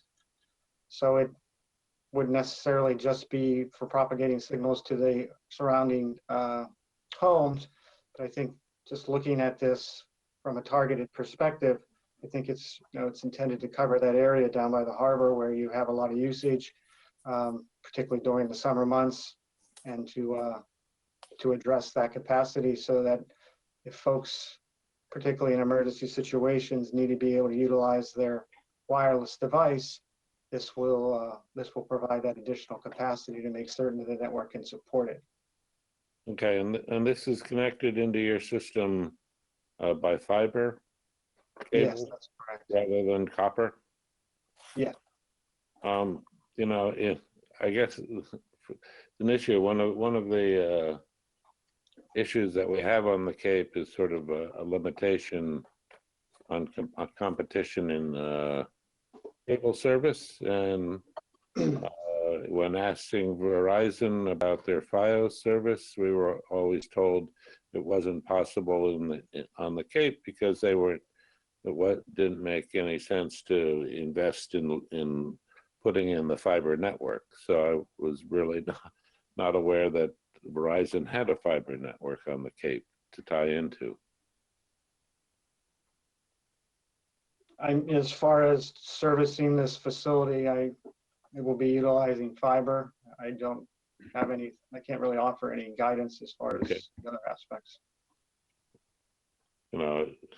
If fiber is available, one would hope that you'd provide the community with the competitive advantages of having more than just one cable purveyor to select from. Mr. Chair, unless I'm misinformed, Verizon Wireless is a different corporate structure than Verizon Fios. Okay. Yeah, I think that's right. I think, Ed makes a point. We, some years ago, were trying to convince Verizon to offer some competitions Comcast. And we were told we didn't have enough, density wasn't high enough to make it possible, but yeah, there we are. Michael? Yeah, thanks, Dan. Thanks for the some clarifications, and thanks, Joe, for getting the information in the packet so we could make an informed decision. This is, Dan, we've had it on the agenda 2 different weeks, and there wasn't anything in there even identifying what the property was, which is where my questions came from. Clearly, this is a landing that we're not going to sell. And therefore, I see no reason not to vote this. I do notice the absence of the motion in the packet tonight. But John's point, I don't mind adding language about termination, but they're asking us for a very specific device. If that device becomes irrelevant, they have to come back to us to put up another device because they are only asking us with engineered plans to put a certain device up. So the fiber optic that goes under the ground, but this is for a specific device. So I see no reason why the board shouldn't vote and support this. Memory serves me Michael, correct. I would agree. Joe can, if Michael Larry? wishes to proceed, can he use the language in the agenda? Just lastly, we had voted to support these on Lower County Road 2 years ago, 2 of them. And I think it was the same unit. We could not use the agenda item, Larry, because John Giorgio was on the call last week and he had a very specific motion made up for us to vote. So I think we either have to go back and find that and read that or bring this back for vote next week. If I may, Mr. Chairman, the intent this evening was try to give some information for the board to see what was leading to the article. And the article is prepared to come before you next week for inclusion on the warrant, or at least the debate and discussion therein. Okay. So at this point, Dan, it sounds like we have the information required. We'll bring it back. Larry, you forgot Stephen. I don't know if he's still on the call. It's still on call right now. He had to leave. Larry? Ed? I think from the explanations that I received tonight, I would join Michael in not particularly having any hesitancy in voting to put this with the language on the town meeting warrant. Okay. Don, any last comments? No, because my concern is even with the enhanced services, we handle that in a wholly different way out in East Harwich. And I suspect the other 2 major carriers are going to want to also fill in coverage. So we may wind up with 3 different easements. Yeah. Okay. I think we've covered what we can tonight. Dan and Joe, we'll bring it back next week for the required motion language. Okay. Thank you, Mr. Chairman. Thank you very much. I appreciate your time. Have a good evening. Thanks, Dan. Take care. Larry, I'm prepared to make a motion on the next one. Go ahead, please. I move that we vote to authorize repair of the floor within the Arts Center located at 265 Sisson Road, requested by the Cape Cod Theater Company. And I'm going to leave it there. Second. Okay, and I wish to thank Ed for his help on this, on the drawings and the information that we requested last week. Any other discussion? Larry? Michael? Yeah, and the only reason I didn't add the approve the plans is I don't want to allude that we're approving any plans. I think we needed to see what they were doing, but the building commissioner has to approve the plans. Okay. Well, yes. With that, we do have a motion. Did we get a second? I did. Dan, thank you. I'll take a roll call then. Michael? Aye. Don? Aye. Ed? Aye. And I'm an aye. Larry? Next item. Larry? Yes. Just one comment. There was some discussion last week about the structural strength of the floor. And while I was there doing measurements of the first floor, I went down into the basement. And yes, my memory was correct. When they put in the new foundation, they ran in several cross beams that looked like 8 by 12 heavy steel I-beams and sistered up all of the floor joist with similar sized joists to double their strength carrying. So I feel very confident that the structural strength in the floor to act as a dance floor is there. Okay. Thank you for that, Ed. Next on the agenda is a discussion on the FY 2022 Monomoy Regional School District budget. Joe, I'll turn this back to you. Thank you, Mr. Chairman, and to the members of the board. There's 2 elements that come with this agenda item. The second of which you can read in my memo to the board dated March 15th. Questions that were raised by the board last week. Dr. Carpenter has provided his responses to the question regarding the funding of the elementary language curriculum, the K-9 program, and the school resource officers. And then secondly is an update on the fiscal year 2022 Monomoy Regional School District budget as most recently voted by the Regional School Committee last Thursday, March 11th. I know that school chair Tina Games is on the call and can probably fill in the blanks of me trying to explain it. But I will also tell the board that I had a conversation, several conversations last week and today with the superintendent. We have the school committee budget, the school budget on your agenda for next Wednesday to come up for further deliberation and discussion. But given that things transpired last week, wanted to make sure you have the material that's in your packet. As I've written in the memo, essentially it sounds like the committee voted to adopt a budget that they believe would match what a 1/12 budget would be determined to be by the Secretary of Education for the Department of Elementary and Secondary Education. Mr. Chairman, if it's allowable, I'd rather at this point turn it over to the chair of the school committee, Tina Games, for more information. Agreed. Tina, you wish to take over? Sure. Yeah, I'm just here tonight. Quite honestly, I was not aware that this was on the agenda tonight, so I did manage to move a few things around to try to be here this evening. But the school committee last Thursday at our meeting, we did vote, as Joe just shared, to reduce our budget. So what you're looking at right now for Harwich is an assessment that is just slightly over 2%. And that kind of, let's see, and that does include, we decided to pull a little more from our E&D account, as well as relying a little bit more on our school choice. And this was a decision that was proposed by our finance subcommittee, and the school committee agreed that we would pull this over.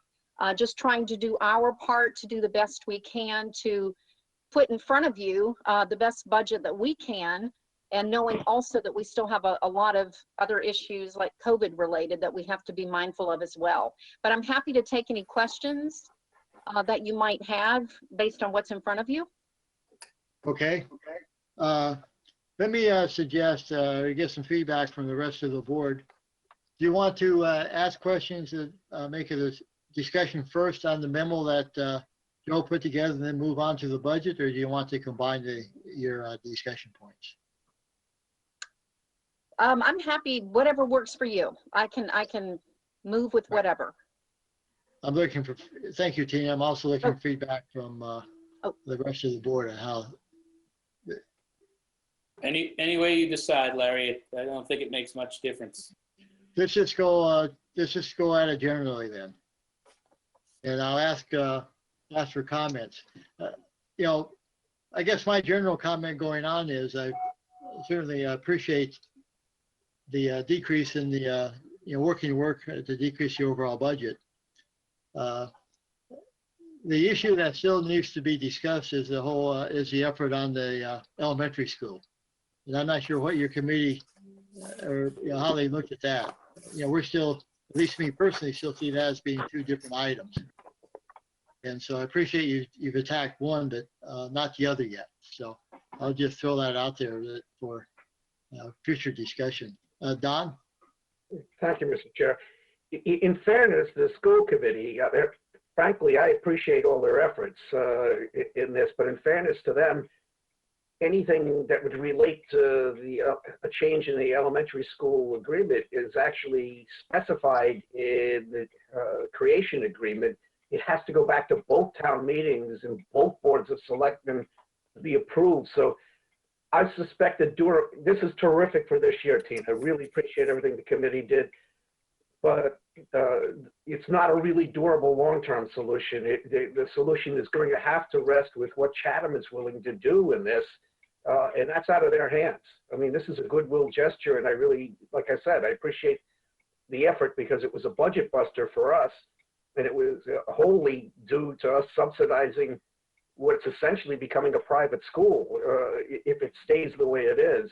I don't have a problem with that if they're willing to augment the funding themselves, but that's not up to the school committee. So there's really nothing that they can do about this unless the fundamental agreement itself is changed by both towns. I think you're certainly correct, Don. I guess I'm looking for this two-phase part is maybe you're right, directed towards Board of Selectmen. They help us on the funding of the school issue on the short term. Joe? Thank you, Mr. Chairman. Again, recognizing that the agenda topic this evening was an offshoot of the school committee's action last week.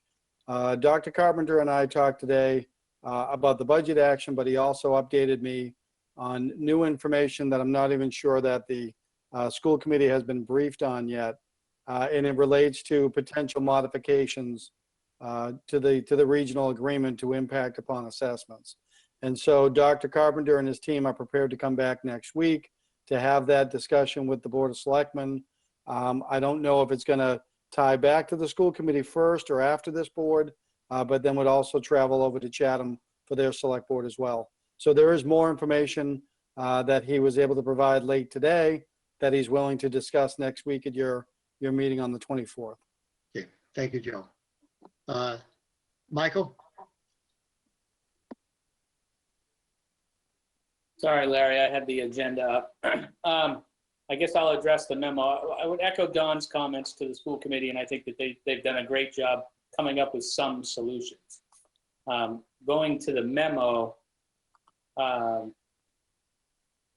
you know, our department, our operating budget and our departments have felt a fair amount of pain for the past 2 years.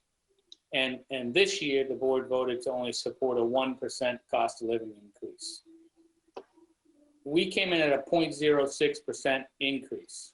The school came in at a 2% or over 2% increase on a $41 million budget. We're in the middle of a pandemic, yet they chose to take on the new ELA curriculum.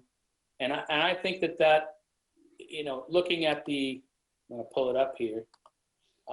Looking at where they found the money for this, reduction in budget school choice tuitions, reduction in athletic program, 50,000, 100,000 was the first line, retirement savings incentive, 50,000, and other staffing savings, 275,000. Now, if the school had offered that up, or the school committee had offered that up, that $500,000 number wouldn't be 500,000 anymore. And they could have waited another year until things were slightly better to purchase the curriculum. And to me, that would make a lot more sense and be a lot fairer in the process than not. This talk about the elementary school, and I do applaud the school committee for, I think, really being on our behalf on that. It's not going to happen this year, folks. The regional agreement is not going to change this year. It has to go to 2 town meetings. And the short-term fixes that we've heard about will have to go to town meetings every single year. And I don't have, and I'm going to send it to Joe today, but I do believe Joe got it from the Finance Committee chair, a chart that was done, and in my belief, in cooperation with Dr. Carpenter. Chatham savings through the regionalization equal $16 million. Harwich has its cost Harwich $34 million since the regionalization. And every year we hear things are going to get better. Things are going to get better. It's going to level out and there'll be cost savings. There hasn't been any. And though a lot of people may support this, a lot of people can't afford this. And people aren't going to these meetings and sitting through school committee meetings and participating in them, and they're not participating in our meetings. So I think a lot more has to give, and I won't support it. And I don't think that the curriculum should be bought in this budget. Joe, on the I'm not sure how the question was asked, and I believe it was me, at least only me, or only me that asked about the school resource officers, and Scott Carpenter's answer that it's a misconception that school resource officers aren't in schools during this pandemic. I'm not sure that I asked, and maybe there's another source and you can correct me. That wasn't the question. Question was, were those resources reallocated in any way? And yes, the school was open part of the pandemic. It wasn't open all of the pandemic.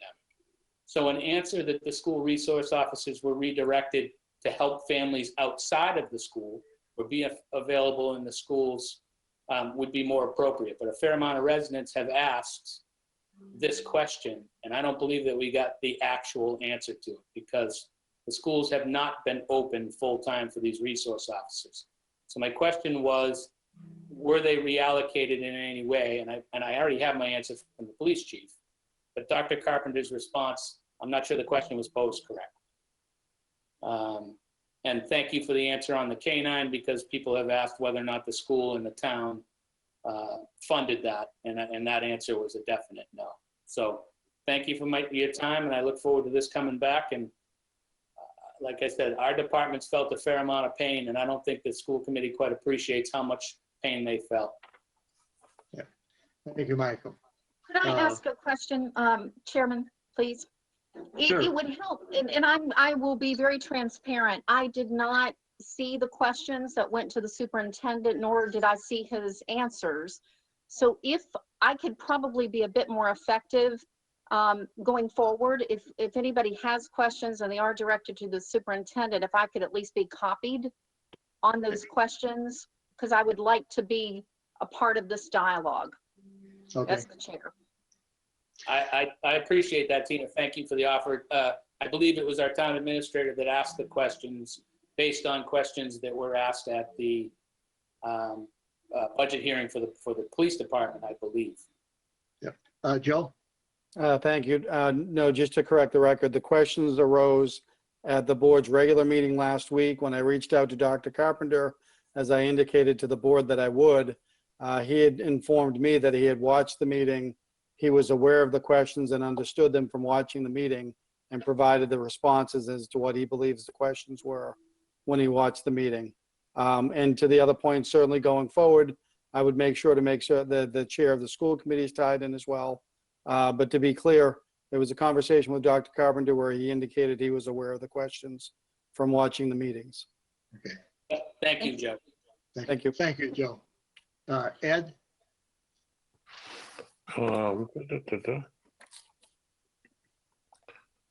No, I don't have any particular questions. You know, I agree that it's not any shifting of the regional agreement isn't going to happen in this year and probably not next year, given the process. It also politically, I think, still has a road to hoe, so to speak, in our neighboring town.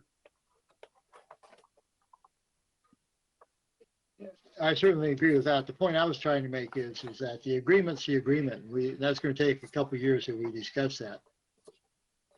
I'm still concerned about this May's town meeting and on our budgets at that point, which would be outside of the agreement, but would be between the two towns. And I would like that discussion to continue. Larry, Any could other I comments, ask, Tina? Yes, please. actually, if I may, and just listening to this dialogue tonight, it may be worth getting the roundtable that we had going for a while. Perhaps we need to have another meeting, just to kind of maybe have a check-in point, because Don is exactly right.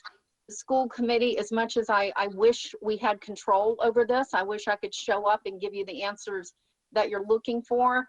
The school committee doesn't control this. It is between the two towns, but I am absolutely very happy to call another roundtable meeting to see if we can at least get a checkpoint of where things are, because I know Harwich has questions. I know Chatham may have questions, and it might just be healthy to get us all back together again to see if we can figure out maybe where we are right now. And that's a good suggestion, because I think all of us know that by far in our best interest to have this come to town meeting in agreement. Joe? Thank you, Mr. Chairman. I wouldn't say no to another subgroup meeting in any stretch of the imagination. I don't think that we would be able to convene that group before next Wednesday. And I do think it's important to keep the schedule that we have in play right now, where the Board of Selectmen in Harwich can have a discussion either with Dr. Carpenter, or if you wanted, if it's available to the entire school committee on the budget question. But I think it's also going to be helpful for everybody if Dr. Carpenter can present his latest information, working with his counsel on potential amendments to the regional agreement and how that could be affected. It is true that it may not be effective for this May town meetings, but it may be true that it could go through in the fall. Again, it's not a proposal that I've seen. It's not been fully vetted, but Dr. Carpenter is willing to present that discussion next Wednesday anyway. And so if the board is agreeable to that, I think we can keep that schedule. Otherwise, if there's any other action you want to take, please advise. I think that schedule, as you say, is important to us. Other comments? Larry? Yes, Ed. I'm thinking about some of the comments that were made earlier. Selectman McCaskill talked about how since the beginning of the agreement, the cost has shifted between Chatham and Harwich.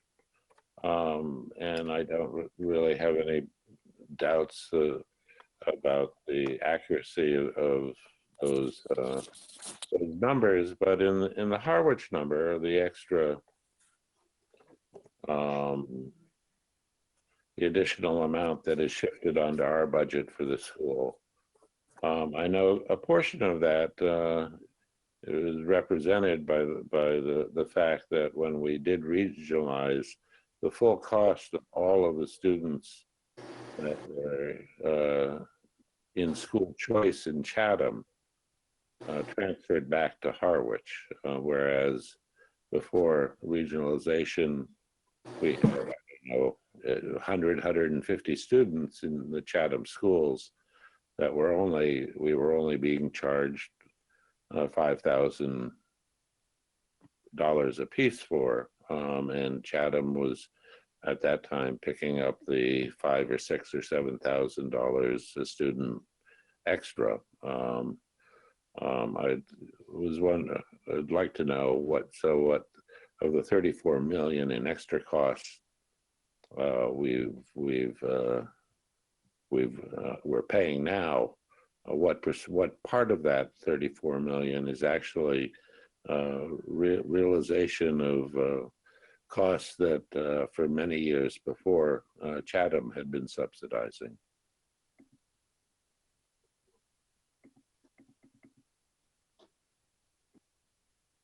John?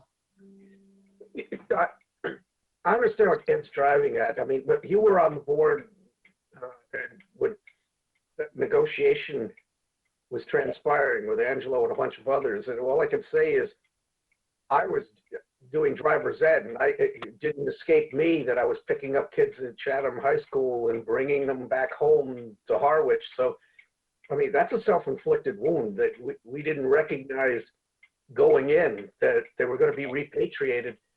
So if everybody was sold on going regional because we were going to be affecting these tremendous savings, it really is, like I said, it's incumbent upon us to go back and look at our part in creating that. But now the question is, how do we get out from the dynamics that are occurring, because they've been accelerating, and we need some sort of permanent solution to this thing. What concerns me is I don't know that I feel a sense of urgency by one of the three entities. And it's not the school committee, and it's not our town. Michael's right. And I've said this before, it's not sustainable for us to do this. It would be almost like we built the regional school system for a guest to come into, because that's where we're heading. Yep. Okay. There's no other comments, Joe. I I think this comes back on Wednesday then. Mr. Chair, do you mind if I make one more comment? I don't, surely, go ahead. Is that okay? One other thing I just want to say, just because I kind of have the Harwich mic here, is the school committee held a community forum a couple of weeks ago. And we did, advertise it to both towns. And I was quite surprised that we only had maybe 4 people from Harwich who came, and probably about 50 people from Chatham. And so the dialogue, as you can expect, was quite lopsided. And I think it would be very helpful. The school committee is planning another community forum, and I think it's helpful. One of the things we're mindful of is to try to get people to the table so that people can hear what the other issues are. And so I just ask everybody in Harwich that when we have our next community forum, and we're going to have a date very soon, I would very much like you to come and express your thoughts on this, because that forum, as wonderful as it was, we heard a lot from Chatham residents and Chatham families. So I just want to put that on the table to Harwich, is to please, please, please come to our next community forum, because we really do need to hear your voices. And I think it's helpful to have as many voices around the table as we can, because we're only hearing different people in different groups as we're kind of holding these forums. So I just wanted to say that. Thank you. Thank you, Tina. Larry, can I just respond really quickly? Yes, Michael. Tina, you're going to hear me talk about this as we go through the warrant articles. This is a very difficult time for a lot of people. And these extremely important issues really shouldn't be being talked about with such a limited group. But you have a lot of parents that are struggling to provide daycare for their kids, go to work, earn their living, take care of their families. I don't know if you're going to get a large group, a diverse group of people that want to talk about this right now. And I would say on the Chatham side, this is going to affect them the most. They can't populate an elementary school. And so they're going to be very affected by this. So, and I know there's a very active group of parents.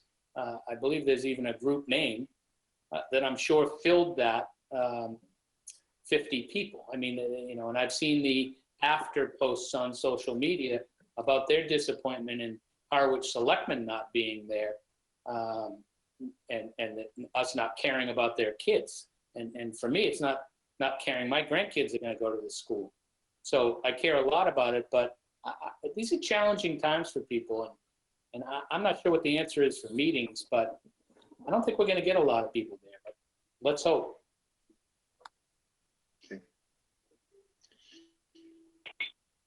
With that, we'll end this discussion, and Joe will discuss next week then, next Wednesday. Larry, there's also just an addendum for Tina. It's a be careful what you wish for thought. If you did get 3 or more selectmen, we'd have to cross-post the meeting. Yep. Okay. Moving next on the agenda then is, Joe, I'll turn this over to you, this discussion. Thank you, Mr. Chairman. First, let me explain in the package what I'd ask you to look at for this particular item is the memo that I wrote to you regarding new business item C, draft warrant, and the, I believe my math is correct here, the 7 articles that follow that. The draft warrant that's in there is out of date, as is the index. I want to assure Selectman McManus directly that his changes on boilerplate to were taken out, and the sponsorship of certain articles was corrected to say Selectmen. But Mr. Chairman and members of the board, this is really an inaugural effort for this particular town meeting to see if the board wants to engage in a discussion on certain articles, to see first whether the board wants to have the articles placed into the warrant, and then secondly, if the board is interested in making any recommendations. Mr. Chairman and members of the board, I tried to pick articles that first have been fully vetted by council as to language and form, and secondly, that I thought the board might be able to easily dispatch of either adding or removing, or not adding, I should say.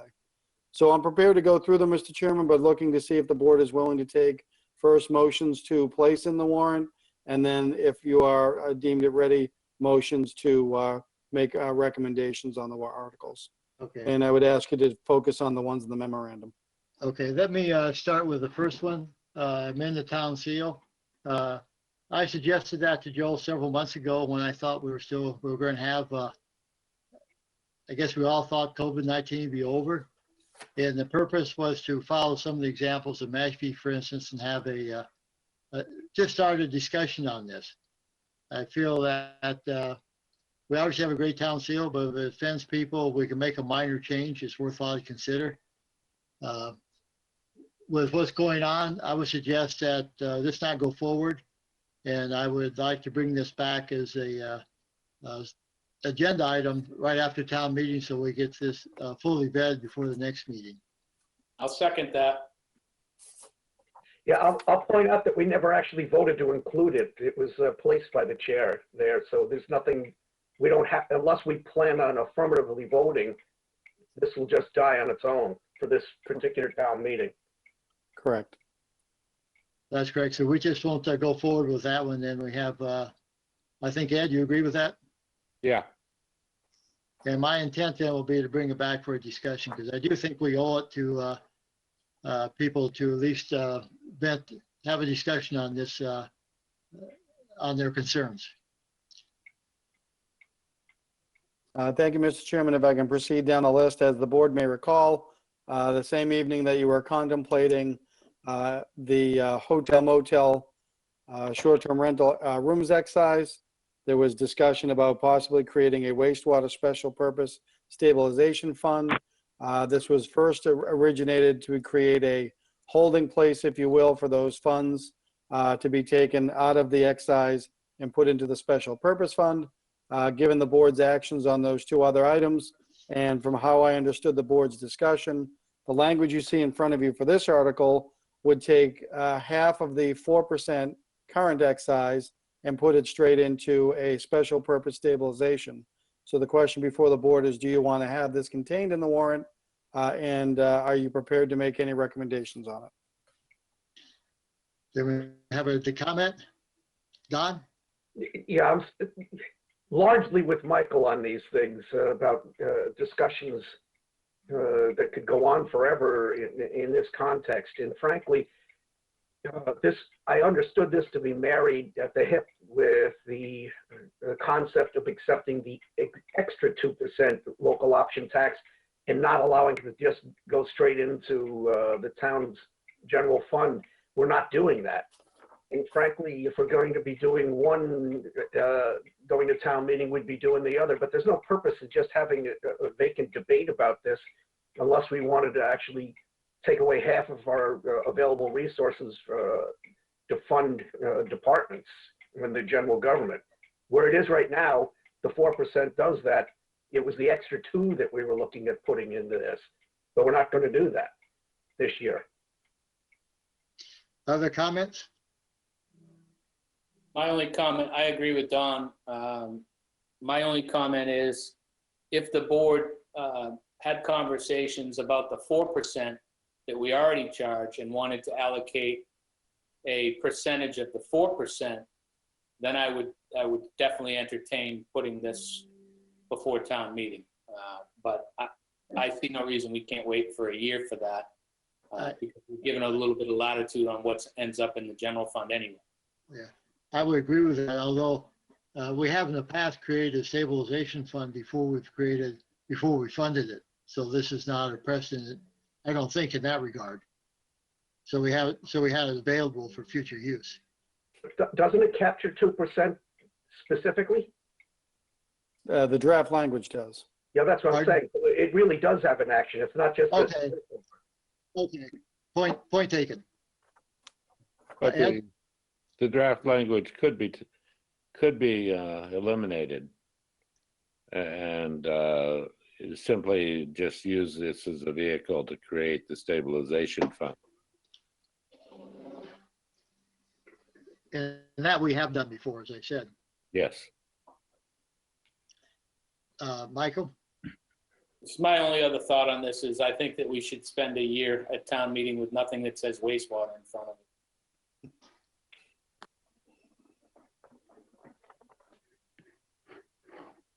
That's a general comment, Joe. So is this, do we have to take an action on this, or do we, if we don't affirmatively vote, it won't go in? Well, if it's the consent of the board, I'll make sure that it's not in a future draft. Okay. I read this as a consensus right now. Thank you. The next one in your packet, as the board may recall, when I updated on surplus properties back in November of 2020, we had the discussion about 203 Bank Street and 5 Bells Neck Road. As the board members may recall, past efforts to lease the property were not received by the general public. There were no bids submitted. And so the question has centered now on, does the board wish to have this deemed surplus property for the purpose of sale? And if so, the article that is provided would accomplish that. Okay, let me, I see, I'm sure this is Sally and Duncan we should comment on, but I'll go to the board first. Michael? Larry, it was a procedural question for Joe. Under the proposed articles, we have the words accept and adopt. What motion, I think for 6 years we've used different motions, so accept, adopt, and support, but we've done a lot. What would be the motion? Do you want any motion made tonight to be to accept, adopt, and include in the warrant? So thank you. What I would ask first is if the board wants to place it in the warrant, that there be a motion and a second to place in the warrant by itself, and then separate action if the board is looking to accept and adopt or any other related action. So the first action would be evidenced by the warrant itself. The second action would be recorded as you see in the roll call votes. Thank you. Thank you. Okay. And Larry, you called on me first, so I would say that the active group or a portion of the active group, Sally Urbano being one of them, I would rather hear what they have to say before I make my comments. I mean, there's been a lot of talk about the school over the years. There's been some. Okay, Michael, we can go that way then. Sally? All right, can you hear me? We can, thank you. Thank you. Thank you all. I appreciate the time. I've just been thinking about this, and first I do appreciate and support a lean town warrant for town meeting. I think that's terrific. But in this case, I would like to advocate for the West Harwich Schoolhouse, and here's why. That building is currently a liability for the town, and it incurs expenses. And we know the roof has been repaired to kind of stabilize it, but I don't think we can put it off much more. I think through the sale, there would be probably, if I'm not mistaken, an RFP that requires time. Then it requires time for funding if there's going to be a rehabilitation or whatever kind of project. So I'd really like to see it left on the warrant. And I'm thinking that last year the vote for DCPC went very quickly. There was very little discussion about it. We don't really anticipate much discussion on this and that we have a lot of support for the sale of it to do something. That's what I was thinking. Thank you, Sally. I saw Duncan, I see you're there as well. Thanks, Larry. Yeah, I just wanted to reiterate what Sally said. I think we could help you all take care of, alleviate one headache that you all have and have had for about 150 years. We can take it over. We're happy to do it. We've got a crowd together that'll get behind it and put their shoulder into it and make something happen there. And, you know, another year is another year. It's more degradation of the structure, and we just like to move on it as we can with as good a shape as we can possibly receive it. So I just wanted to echo Sally. Jenny, were you going to pipe in? You have to unmute yourself.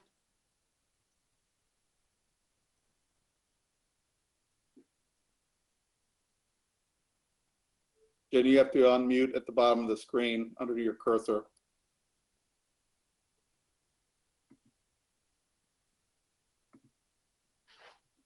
You could hit the space key also.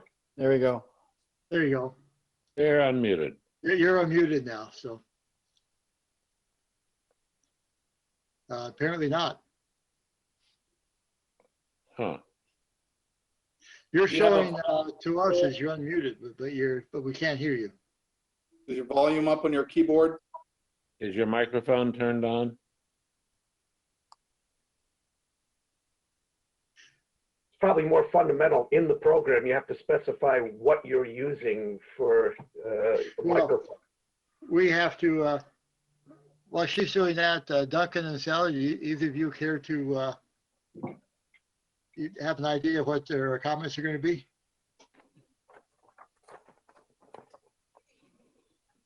I think she was probably going to support us, and generally, Jenny, if you want to TM me, I can convey.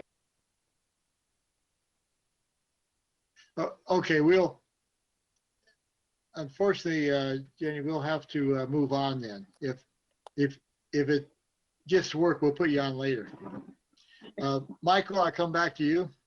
Thank you. I would agree with Sally, and on this particular article, I do not believe there'll be any conversation on it. And I think if we let anyone that opposes it speak first, we could probably have very little conversation about it. This building has been the subject of talk for a very long time, and I know in my short 7 years, we've talked about it every year. We seem to have a lot of momentum in West Harwich right now, and there is an active group. So this is one that I will support being on the warrant, because I do not believe it's going to draw a lot of conversation. I think in general, the people in town would love to have this one off the books. Okay, thank you, Michael. Don? I totally agree with Michael. It would also relieve us of the obligation to actually pour more money in to seal it up temporarily more. If this is where everybody wants to go, and this will take it out from under CPC and some other things directly, and put the building in some loving hands so that we can move forward on it. Ed? Yeah, well, I guess my only concern of putting it up for sale is we lose control of the building, and there's no telling who will be the eventual purchaser and whether they want to do anything with the building or demo it and do something with the land, is my concern. I think we discussed that before, Duncan or Sally, about some restrictions. Is that my So I correct? think there's a deed restriction and preservation standards, and that's the whole premise of the purchase, is to, solidify and use it as a landmark. So. With that, Ed? One would expect those sorts of conditions to be part of the article, so folks know exactly what they'll be voting for. I see Joe shaking his head yes, so that would have to.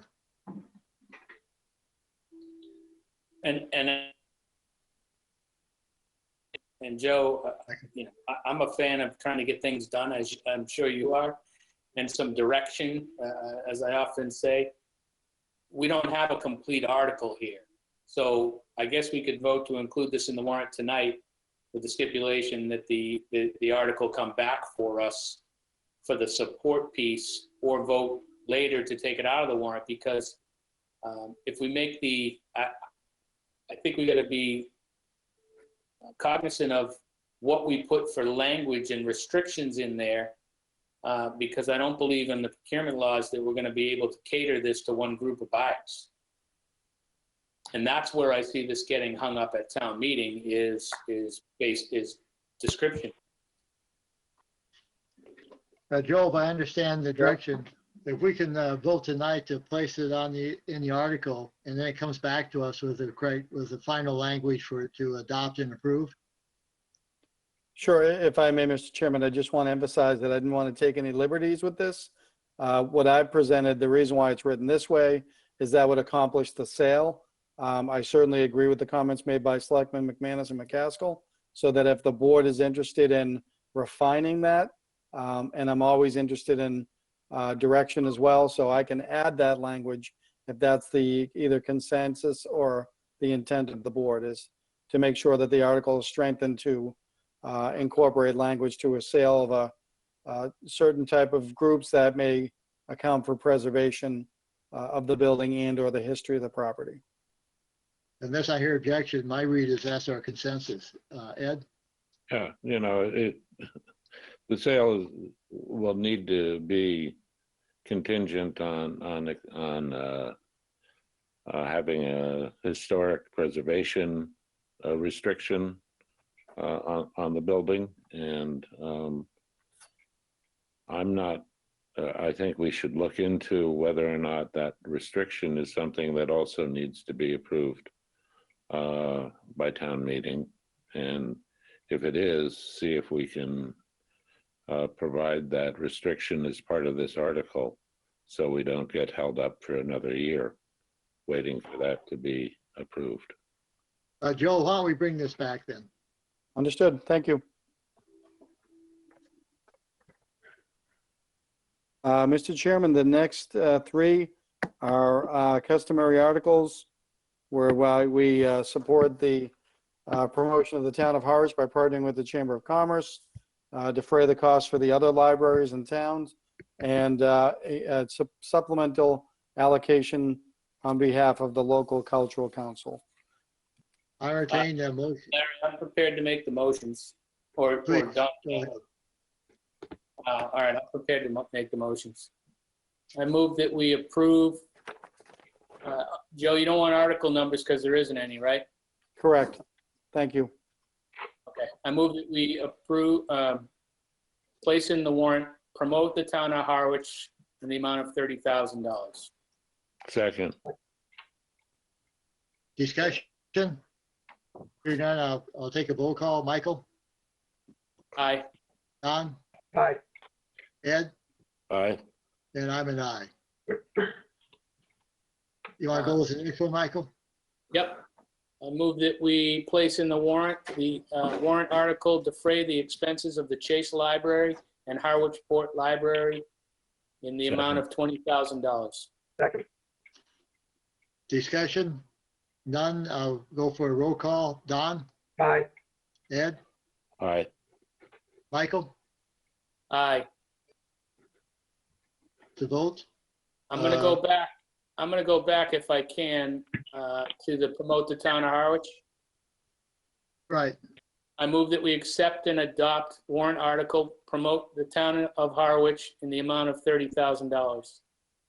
Second. You mean a positive recommendation? The town meeting? Yes. Yep. Okay.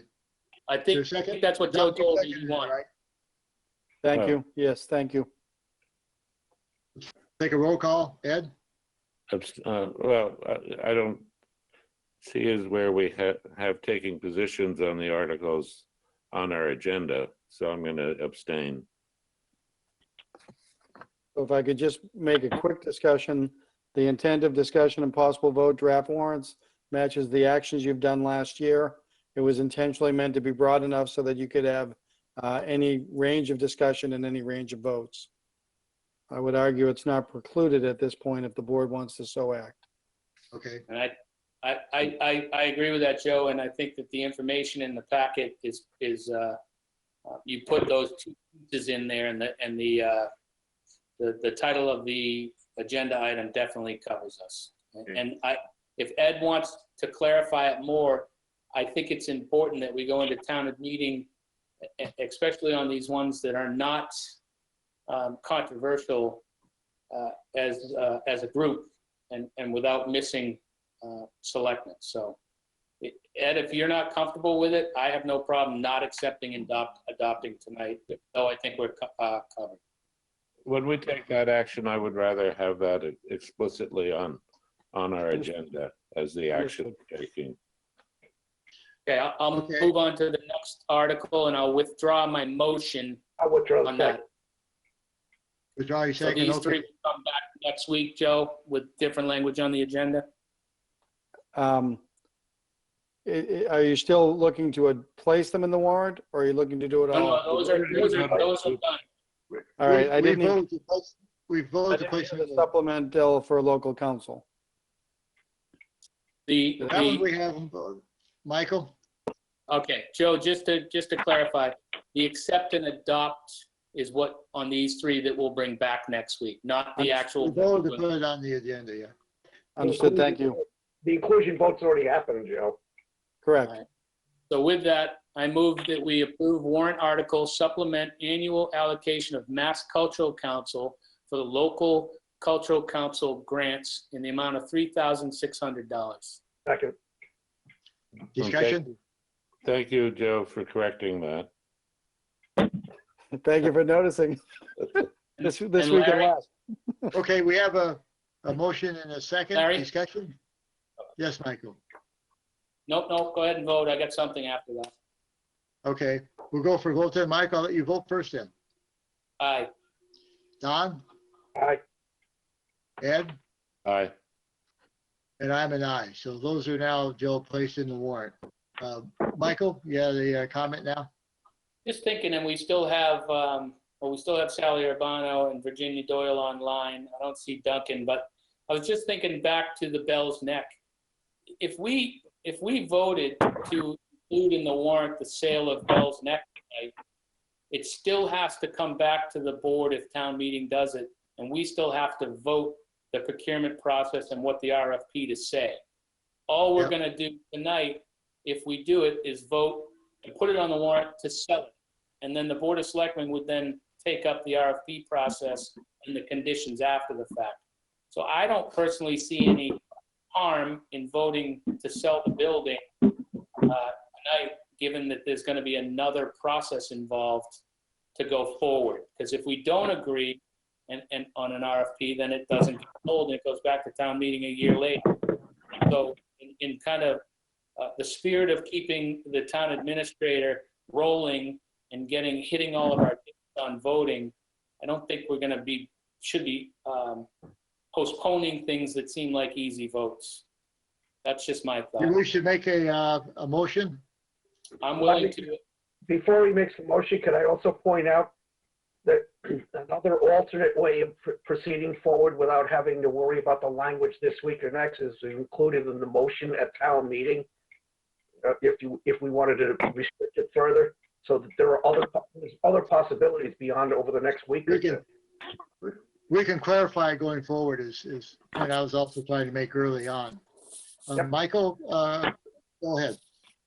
I'm going to make a motion, but out of respect for Sally Urbano and the group in West Harwich, I would just ask Sally if she thinks that this is okay to vote this way.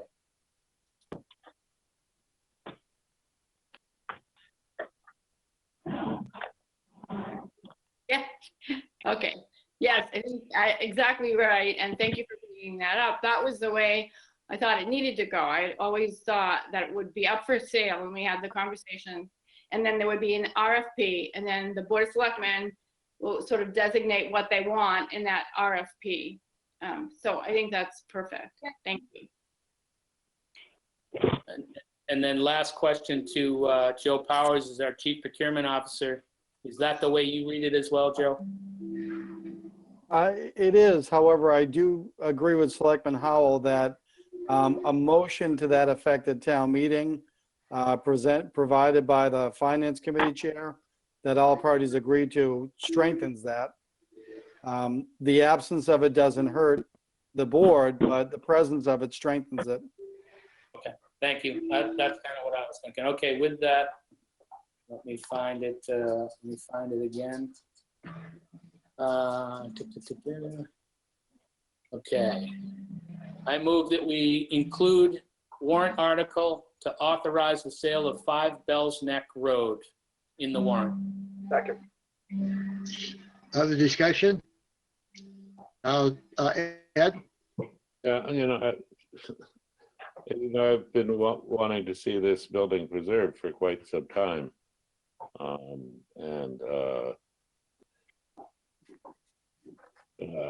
I know as you put up a piece of property that's been declared surplus,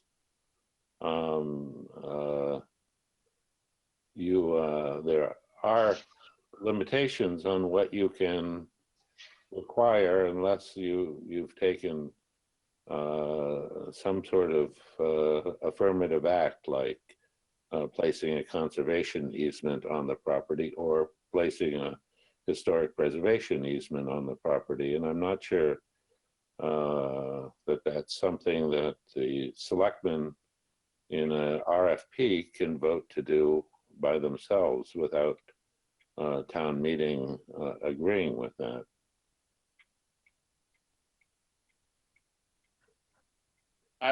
I would fall back to Don's comment and Larry's comment about having the explanation of our intent read at town meeting by finance committee, and I would still support putting the building up for sale now. Mr. Chair, taking, to Ed's point, taking no action is an action. It's one more year of we're not doing anything. I'm not saying taking no action. I'm saying specifying in the article, if finding out if we want to place a historic preservation easement on the property as a condition of sale, finding out whether or not we can do that as part of the sale process or whether that's a town meeting action. Because if it's a town meeting action and we can find that out before finalizing this, then we've saved ourselves a year. Again, if we make the motion for the article, including that as a parameter authorizing the sale of it, you get both things out of town meeting.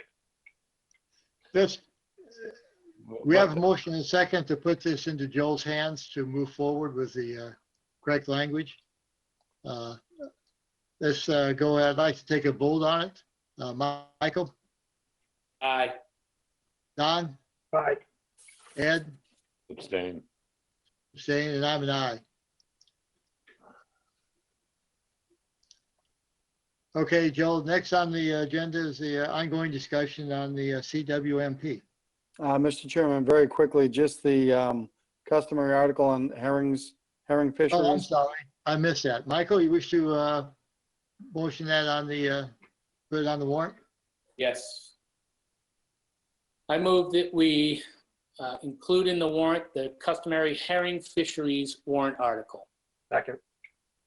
And this one, I assume there's no discussion, except who gets to make the motion, but I'll take a vote. Ed? Aye. Don? Aye. Michael? Aye. And I'm an aye, so.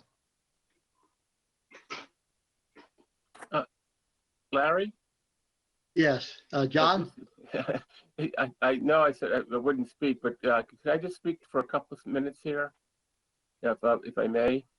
And Joe, can I give you a call tomorrow? I'm very confused with all you just said on voting this, voting that, appropriation this. Procedurally, I'd like to know, I'm fairly new at this chairmanship role and parliamentary procedures and all that. Tomorrow night, I was hoping to vote on some articles that I thought would be fairly straightforward, but after listening to you folks discuss these last six articles, I'm finding that's not true.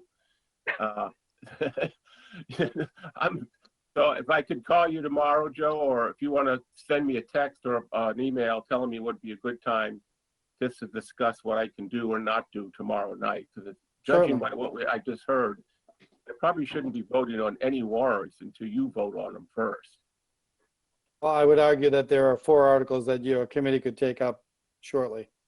Okay, well, that's what I'd like to discuss. Which ones Sure. I can just. Okay, great. If you just send me an email what time you can call me or I can call you, and my schedule is wide open, Joe. Will do. Thank you. Okay, because I thought I could go through a lot of them, but after listening to what you just said, I can't do that. And so thank you, Joe. Thank you, Larry. John. Okay, Joe, back to you. Thank you, Mr. Chairman. If we're on to the next agenda item, I would like to tap out and ask our wastewater superintendent to pick up the mantle. Good evening, Dan. Good evening. Gladly. Bear with me, Joe. I'm just going to. I can't hear you very well.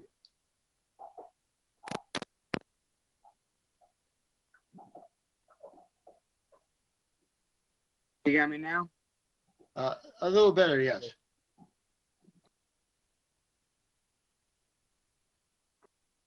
One moment. There you go.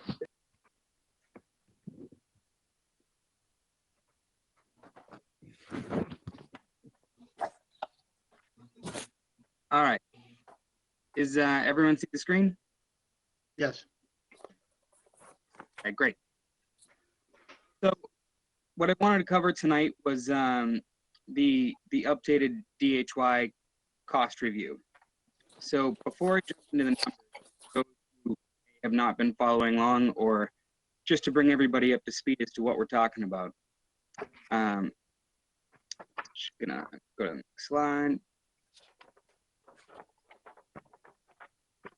So what's on the screen is a high-level overview of what we're going to be looking at with respect to cost. The image on the left is what we'll refer to as the DHY facility. So at 120 Theophilus Smith Road in Dennis is the location of the wastewater treatment plant, as well as one of the effluent disposal beds.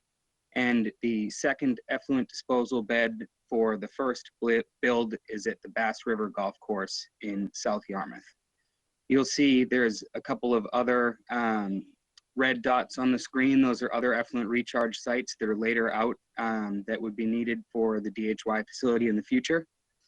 And then on the right side of the screen, you'll see the area in Harwich, which we refer to as the Harwich Center Collection System. And that is the area that we are proposing to sewer for DHY, and there are 4 subcomponents within that. So jumping to the next screen. So the DHY plant is proposed to be have a capacity of 2.7 million gallons per day.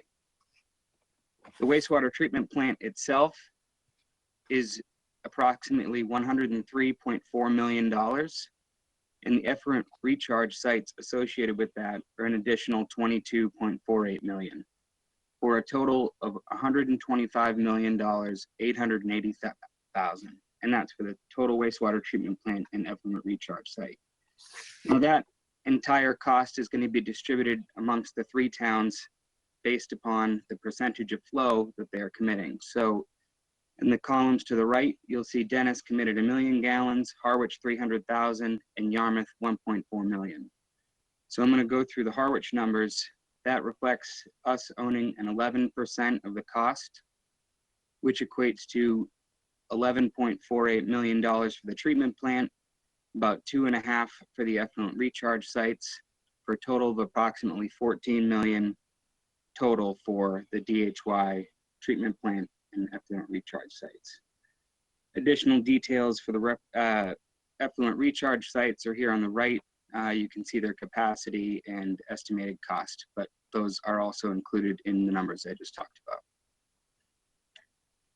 So looking at DHY versus Harwich going in our loan or building our own wastewater treatment plant, you'll see in the first column here, again, the DHY figures that we just went through. And then for the Harwich only option, I carried the 300,000 gallons for that same sewer service area. And then I used the recent Orleans wastewater treatment plant bid that was opened in May of 2020. So the cost per gallon for that project was $94 per gallon. So I used that factor for our 300,000 to approximate a plant for Harwich for $28.2 million. And just as another basis for comparison, I also included the Harwich Chatham IMA costs. So you can see there we purchased 300,000 gallons for 6.76 million for a cost per gallon of $22.55. And then lastly, if you recall from a few meetings ago when GHD did the sewer CAD model for Harwich Center, I have added those figures in with the DHY plant and the Harwich only option to show the grand total for the initial build, if you will, for the DHY timeline, which is 20 years. So for the DHY option, we would be looking at a total project cost of 97.1 million. And if we went in Harwich only, we'd be looking at 111.4 million. I guess with that, I would turn it back for questions. Joe, any other comment? And certainly I'll take questions. Thank you, Mr. Chairman. Sir, yes, I apologize. I tapped out to the wastewater superintendent, but I didn't give some narrative. So as board members will know, the DHY subgroup had tasked CDM Smiths to come up with the cost review numbers to verify those and validate those for the 3 towns. If I'm saying this correctly, I know our town engineer has met with his counterparts in the other 2 towns. Dan, were you part of those conversations as well? Thank you. Yep. And so Chairman Ballantyne, Selectman Howell, you may recall from the last few DHY meetings, this was a directive of the subgroup to CDM Smith. So what Dan and Griffin are doing this evening is presenting out from those findings and putting it into Harwich specific terms. And I guess really too, to supplement that, what we tried to do with the slides and the information tonight was pull out the important information from the memos that were included in the packet. Try to give a good overview because there's a lot of information in there. And I think, am I correct in saying that these are still drafts since we haven't done any of the CAD modeling yet that may also affect? So the last slide that I showed that had the total project costs, the collection system figures were derived from the sewer CAD model. Okay. And the treatment plant costs were derived from the CDM memo that was provided in the packet. Yeah, okay. Thank you, Dan. Questions for, and Griffin's on as well, so. Sandy, go ahead. Thank you, Mr. Chair. My question is in regards to the effluent recharge. In the graph, it showed 1.2 million for the Queen Anne Road Recharge Center. And it doesn't show a maximum. It just, on all the other towns, it had a range. On ours, it shows 1.2 million and up.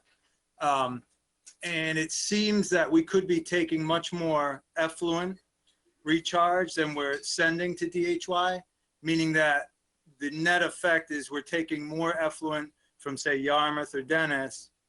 And so my concern going forward is the cost of that, not only monetarily, but also contaminants of emerging concern, heavy metals, PFAS, and all of that.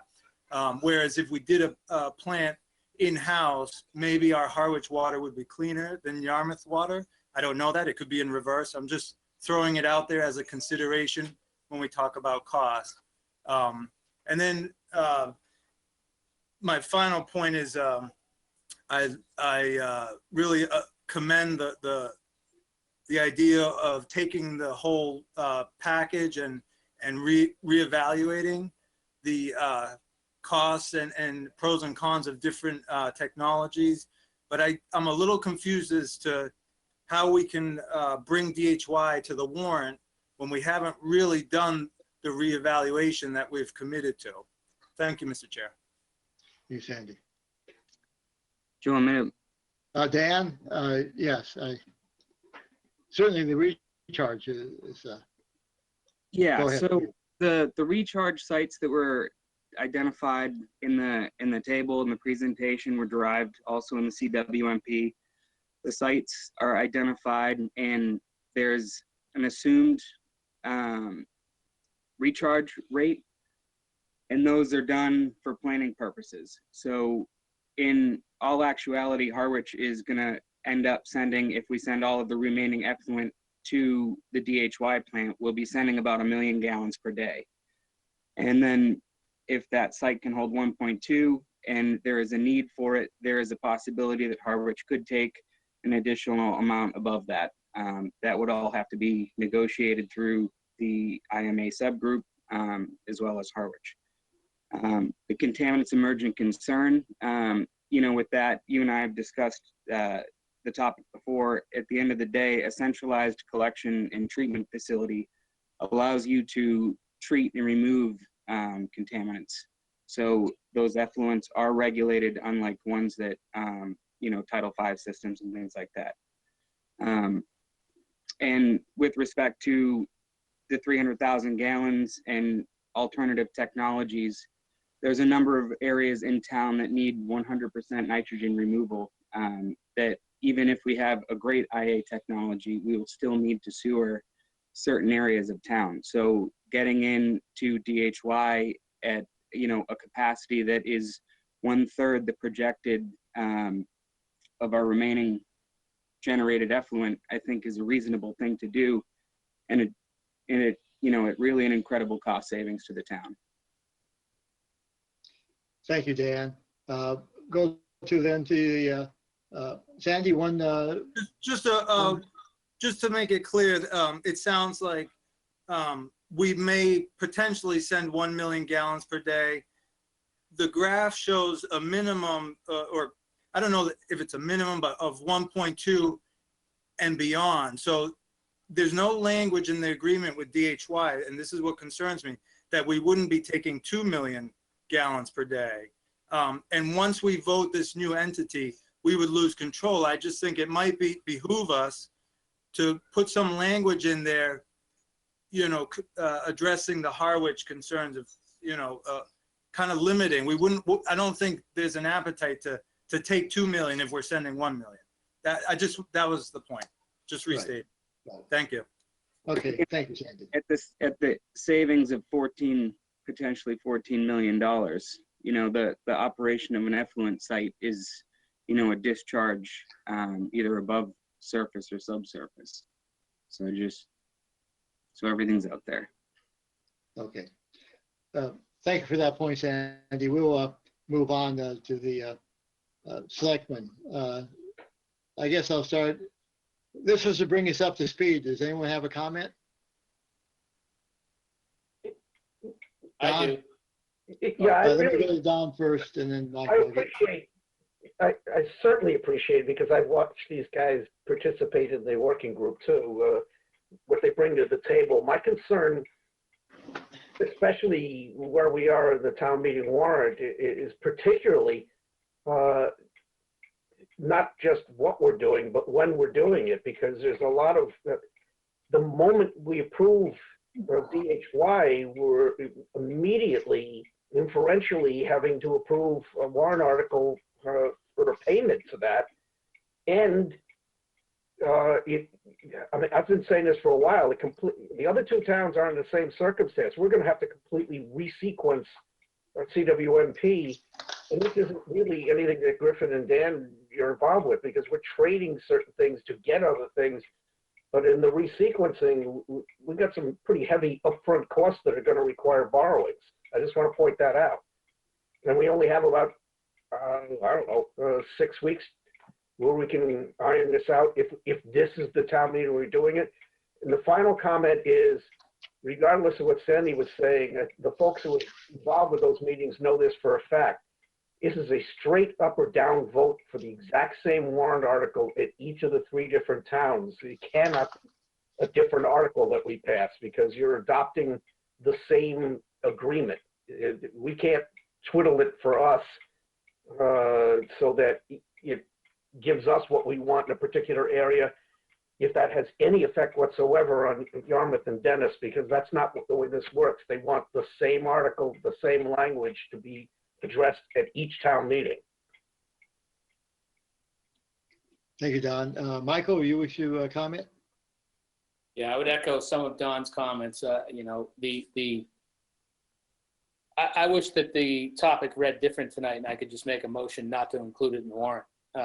We're using words potentially and assume, and that's not a slight on on Dan and Griffin and Joe and Don and Larry as far as the team goes that's negotiating this. We're not ready. We're not going to be ready. It's not time. We're still using potentially and assume, and I think we should assume that the same result's going to happen that happened in East Harwich, and we've completely lost voter confidence on wastewater issues. And I would ask that we bring this back sooner than later, so that maybe Griffin and Dan could slow down and not try to have to get this done. And I appreciate what they're doing, but more importantly, take it off the warrant. Take the potential of it being off the warrant, so that we can set the taxpayers' minds at ease that we're not going to bring this forward in a rushed manner, the way that we were walked down a path with East Harwich to rush it before town meeting, and the price per foot, it's standard, Michael, it's standard. And then we had a $12.5 million mistake, I think we're up to. Let's slow down and take this off the table. We're not ready for it. Yeah, Michael, Joe, you wish to comment? Because I don't think, go ahead, comment, please. Thank you, Mr. Chairman. And I want to build off of what Selectman McCaskill just said, because that statement, if it leads to the sentiment of the board, is actually, it's not the right phrase. It's late. I'm not going to pick the right word, but perhaps empowering to me on behalf of our group when we meet, I believe next week, or this week. I can't remember when we meet again. But that message of we're not ready yet is a legitimate message. It's one that I'm comfortable conveying forward. And I suspect it may be similar to at least one of the other towns. And the reason why I emphasize that is it's not a no. It is an emphasis that the town of Harwich, with this group and this Board of Selectmen, need more time to do more due diligence. And then if I could add to that, hopefully rely upon greater, or not greater freedoms, but less restrictions when we have a vaccinated population to get the band back together. And that is to have large community events where the town of Harwich and your experts can answer questions, receive questions, and get into it. And so I'm encouraged by that statement. If the statement and the sense of the board is not, it's a hard no right now, rather it's a recognition that we in the town of Harwich need more time to do our due diligence. And I again would say personally that I believe at least one of the other towns, I think if both other towns looked at it, they'd realize they need more due diligence, because none of the three towns have been able to rely upon direct community access and input. Thank you. I would just add that, and Don, I think you agree with this, that we had this discussion that Joe's commented in our last DHY meeting. Yes, Mr. Chairman, I do want to point out, I agree with what Joe said, but I do want to point out that it seemed like I was giving them a big surprise during that meeting, because if one of the towns involved in this adopts the language of this and creates this commission, we're not talking about using that working group again, period. It's that we would be approaching a commission that's not even the town of Yarmouth or the town of Dennis that would have the potential power to be able to say yes and no under what circumstances. So it really is important. And I think Joe's probably right. It's really important to convey to everybody that in this environment, I don't care what the numbers look like. It's we have to absolutely know what's going on, because the numbers are one thing, the governance is another thing.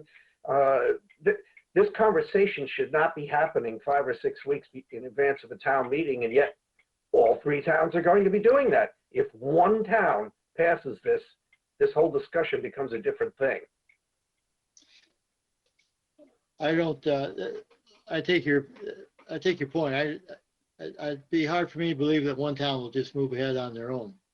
But I suppose it could happen. But I think the Ed, let me ask you to comment first, though.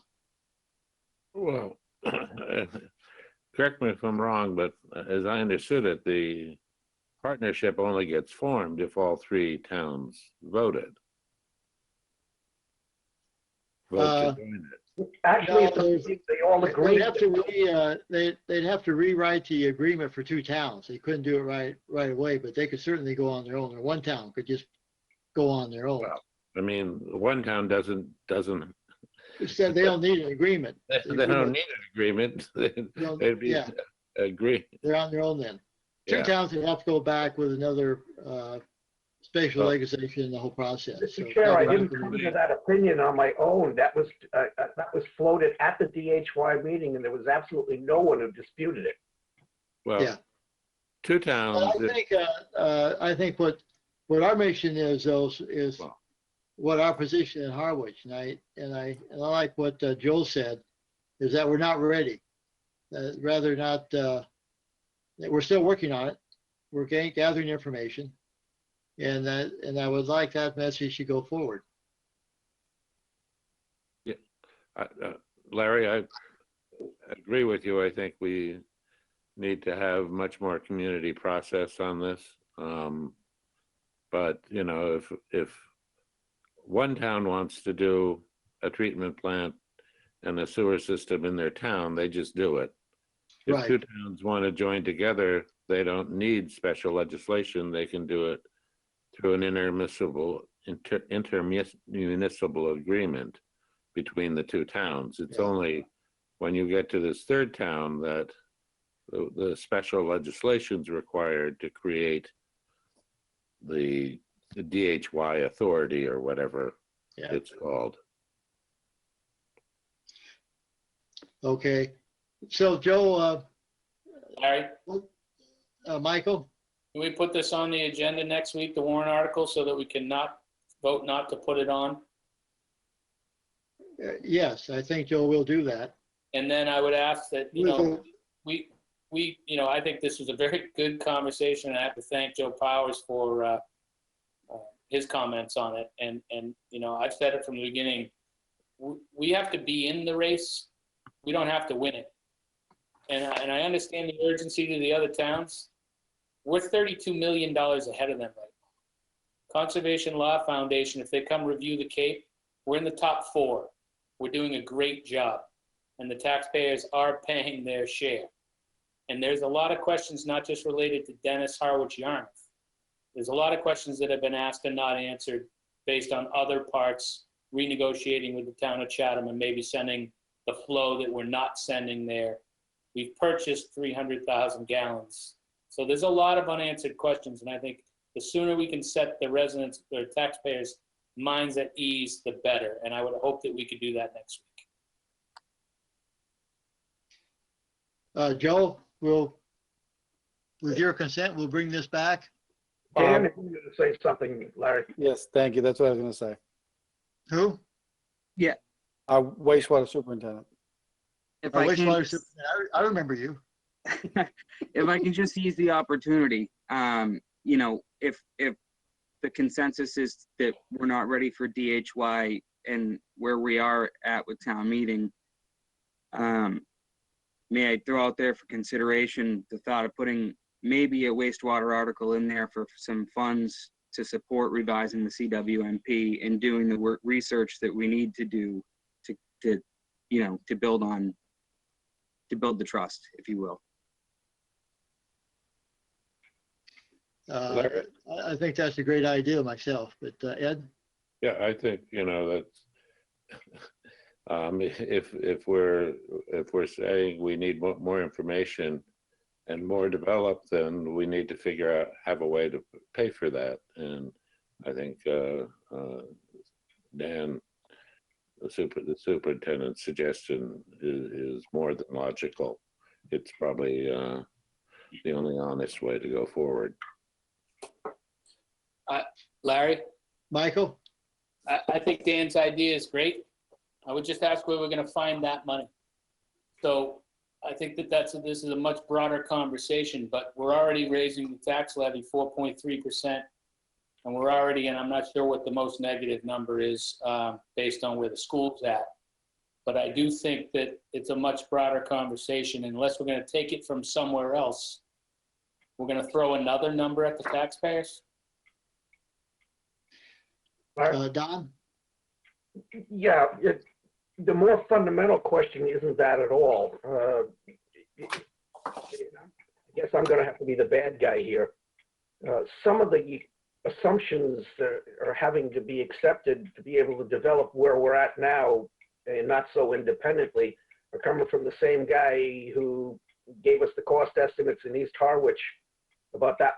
This thing is kind of pyramided so that he was hired to work with the 3 towns to create this. A truly arm's length evaluation of this would not include assuming his figures at all. It would include, you know, doing doing something from the ground up, like building a house. You build a foundation first so that you know that it can sustain what it is you're building above it. And this is the most critical part of this. It seems like we continue to want to build something and then figure out whether it was the right thing to build. And that's a bad strategy in general. This is driven by, we need to know more. And we need to know more independently, because I'm for one, I'm not willing to just accept what CDM Smith says at face value. Not at this point. Yeah, and if I can respond. Don or Dan? Yeah, no, and I think, and that's part of a lot of what Griffin and I talked about, this past week with respect to the numbers. We did request the backup. We were given the backup. We went through it.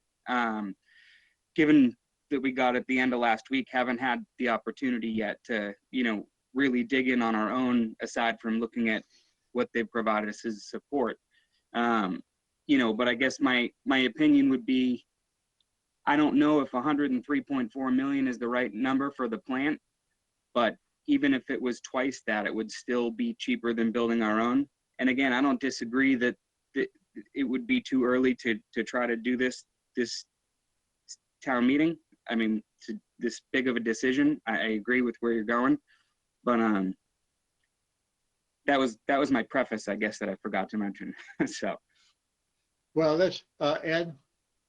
Yeah, I didn't actually, in anything Dan proposed, I did see him saying it was going to go to any one vendor, but to the vendor who can give us the types of information and advice and expertise that we need at this point.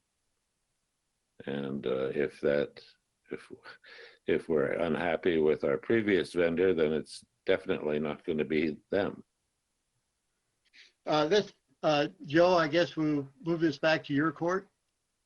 Certainly, Mr. Chairman. To an earlier comment, and as a reformed parliamentarian, I get a little concerned when I hear to bring up an item to not do something to it, meaning I can withdraw the draft DHY agreement article if it's the consensus of the board, because it's not formally placed there by the board. I would feel more comfortable doing that than bringing it up for the board for you to vote for it not to be included. Okay, thank you, Joe. I read a consensus to withdraw at this point. Is there anyone that? So with that said, Joe, shouldn't that be done in a meeting where we discuss warrant articles and then just take no action on it? And then hopefully Stephen's in that meeting as well, so it's 5-0. So yes, yes, the no action would do that, but the no action really wouldn't be a vote. Yeah, don't take a vote. Just do what we did No tonight. vote, yeah. No action. Actually, that happens through the chair, where he'd ask if there's a motion. If there's no motion to include, it by default is not included. Yeah, I think if it's consensus, we can say we're not going to include it and just leave it there. But I understand the point of Selectman McCaskill. Yeah. Okay. That ends at Ed. I guess I would ask the town administrator if he felt comfortable in preparing an article, possible article for us to review in next week on the topic that Superintendent Pelletier brought up. I certainly feel comfortable crafting it. I do have to admit that I share concerns about funding it. Yeah. Yep. Well, but I can keep the discussion going for sure. And that was, I think, as Michael and everyone said, that would be a broader discussion. But we do need to find a mechanism to carry it out. Okay, Ed. I'm prepared to make a motion on the next item if you want. Hold on for a second, Michael. I think had one more comment.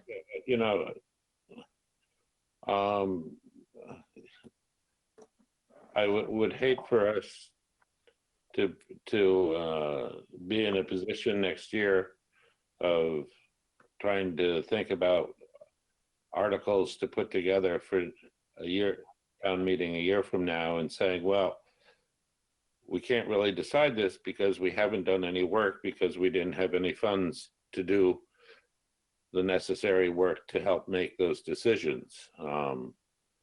You know, and that's my concern. Okay. Mike, excuse me, Claire, on this subject, go ahead. Thank you. I'm not sure how these things work, but it just crossed my mind that maybe we could use the rooms tax that was discussed the other week to fund the research. Claire, I like the idea. We'll have to see where that goes. Well, are we ready? Ed, I agree with that, Claire. I like the idea. We're trying to sort that out. Michael? I would say that I agree with Ed, but again, we have a negative, our budget, we have a shortfall. And now we're going to go back in the 24th hour and ask the town administrator to come up with a funding source. So if we're going to do this, we should take the first 45 minutes of the next meeting to debate this. And I do think, Larry, it warrants a discussion because I agree with Ed that we're going to need money to do something. However, we did vote $150,000 for CAD modeling, and so we've already made an investment. And if the board wants to take up rooms tax and take a percentage of it and then create the fund, then we should have that conversation.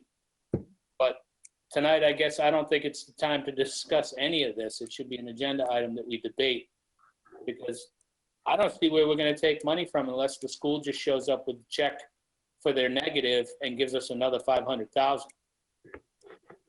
Yeah. So with that, I'd make a motion, Larry. Please do. Okay. I move that we request an extension of time for third installment payment of capacity purchase fee, Section 3 intermunicipal agreement between Chatham and Harwich for wastewater collection and treatment. Second. Joe or Dan or Griffin, any comment on this? I would just say that this is an offshoot of our Chatham IMA meeting that we had. It's an action required by the board if we want to forestall that payment. I believe there is general willingness on the part of Chatham to grant this. Right. Just wanted to clarify, that's a follow-up of what we had discussed before. So no other discussion. I'll ask for a roll call. Ed? Aye. Michael? Aye. Don? Aye. And I'm an aye. So thank you much. We have nothing in the contracts. Next on the agenda is town administrator report. Thank you, Mr. Chairman. First, if I may, based on that vote, I can transmit a letter to my counterpart in Chatham informing her of the action of the board and formally making the request on that extension of time. Okay, thank you, Joe. Thank you. And simply under town administrator's report, and it's unfortunate the hour, just because I wanted to hear folks to hear this one, but it is a bittersweet announcement. Our assistant conservation agent is leaving us shortly. That's the bitter part for us. The sweet part for Nikki Smith is that she's been chosen by the town of Chatham to be their next conservation agent. Oh. So we're losing a wonderful person and a great employee, but really just very happy for Nikki and her family that she has this wonderful opportunity. And with that, Mr. Chairman, I'll be advertising for the senior health agent position tomorrow, and also for the assistant conservation agent position. But congratulations to Nikki. She is a wonderful person, and wish her the very best, and hopefully someday can steal her back in some way. Joe, have you advertised for the town planner? Yes, actually that's advertised internally, and I believe depending upon how that goes, we would be looking to do it externally if we don't have any qualified internal candidates. Okay, thank you, Joe. Larry, not to prolong things, but didn't we determine a few years ago, and has the policy changed that we were going to advertise internally and externally at the same time to save time, but give preference to the internal applicants? Joe, I'll turn that to you. My memory is as Michael's, but I'll turn that over to you. Sure, I wouldn't dispute that. My understanding was that the town as management has the right to do that. However, as the board's aware, we ran into a kerfuffle, if I can say it, a few months back. And at this point, it's helpful for me as your chief personnel administrator to do it in the two-step process. I can certainly amend my ways if the board wishes to have a further discussion. But I understood it to be a management right that we, the town, had the right to either do it concurrently or separately. Okay. And I don't want to take that away from Joe, and I think it's certainly within his right to do that. And I appreciate the kerfuffle that we were in. I think as we move forward, the board should look to, if it's contractual, Joe, I think the board should look to changing that or renegotiating those contracts, because even if we advertise internally and we get a couple applicants, what service are we doing to the taxpayers of the town of Harwich if we don't go outside and see what other choices we may have? You know, in a case where the health department and Megan going and then having a doctor happen to be the second, that seems to me to be a no-brainer. But what if it's not? Okay, thank you, Michael. Joe, is that it for your report? It certainly is for this evening. Thank you. Thank you, Joe. We'll go with Selectmen's reports and Ed. Nope. No, I don't have anything. Okay, Don? This is about last week, Mr. Chair. I've spent an awful lot of time in selectmen's meetings during the past week. We sure have. Michael? I have nothing. Thank you. And I neither do I. And I'm hoping things will slow down a bit. Motion to adjourn. Second. Third. I'll take a roll call. Michael, before you leave. Don? Ed? I'm an aye. Joe and everyone, thanks a lot for attending.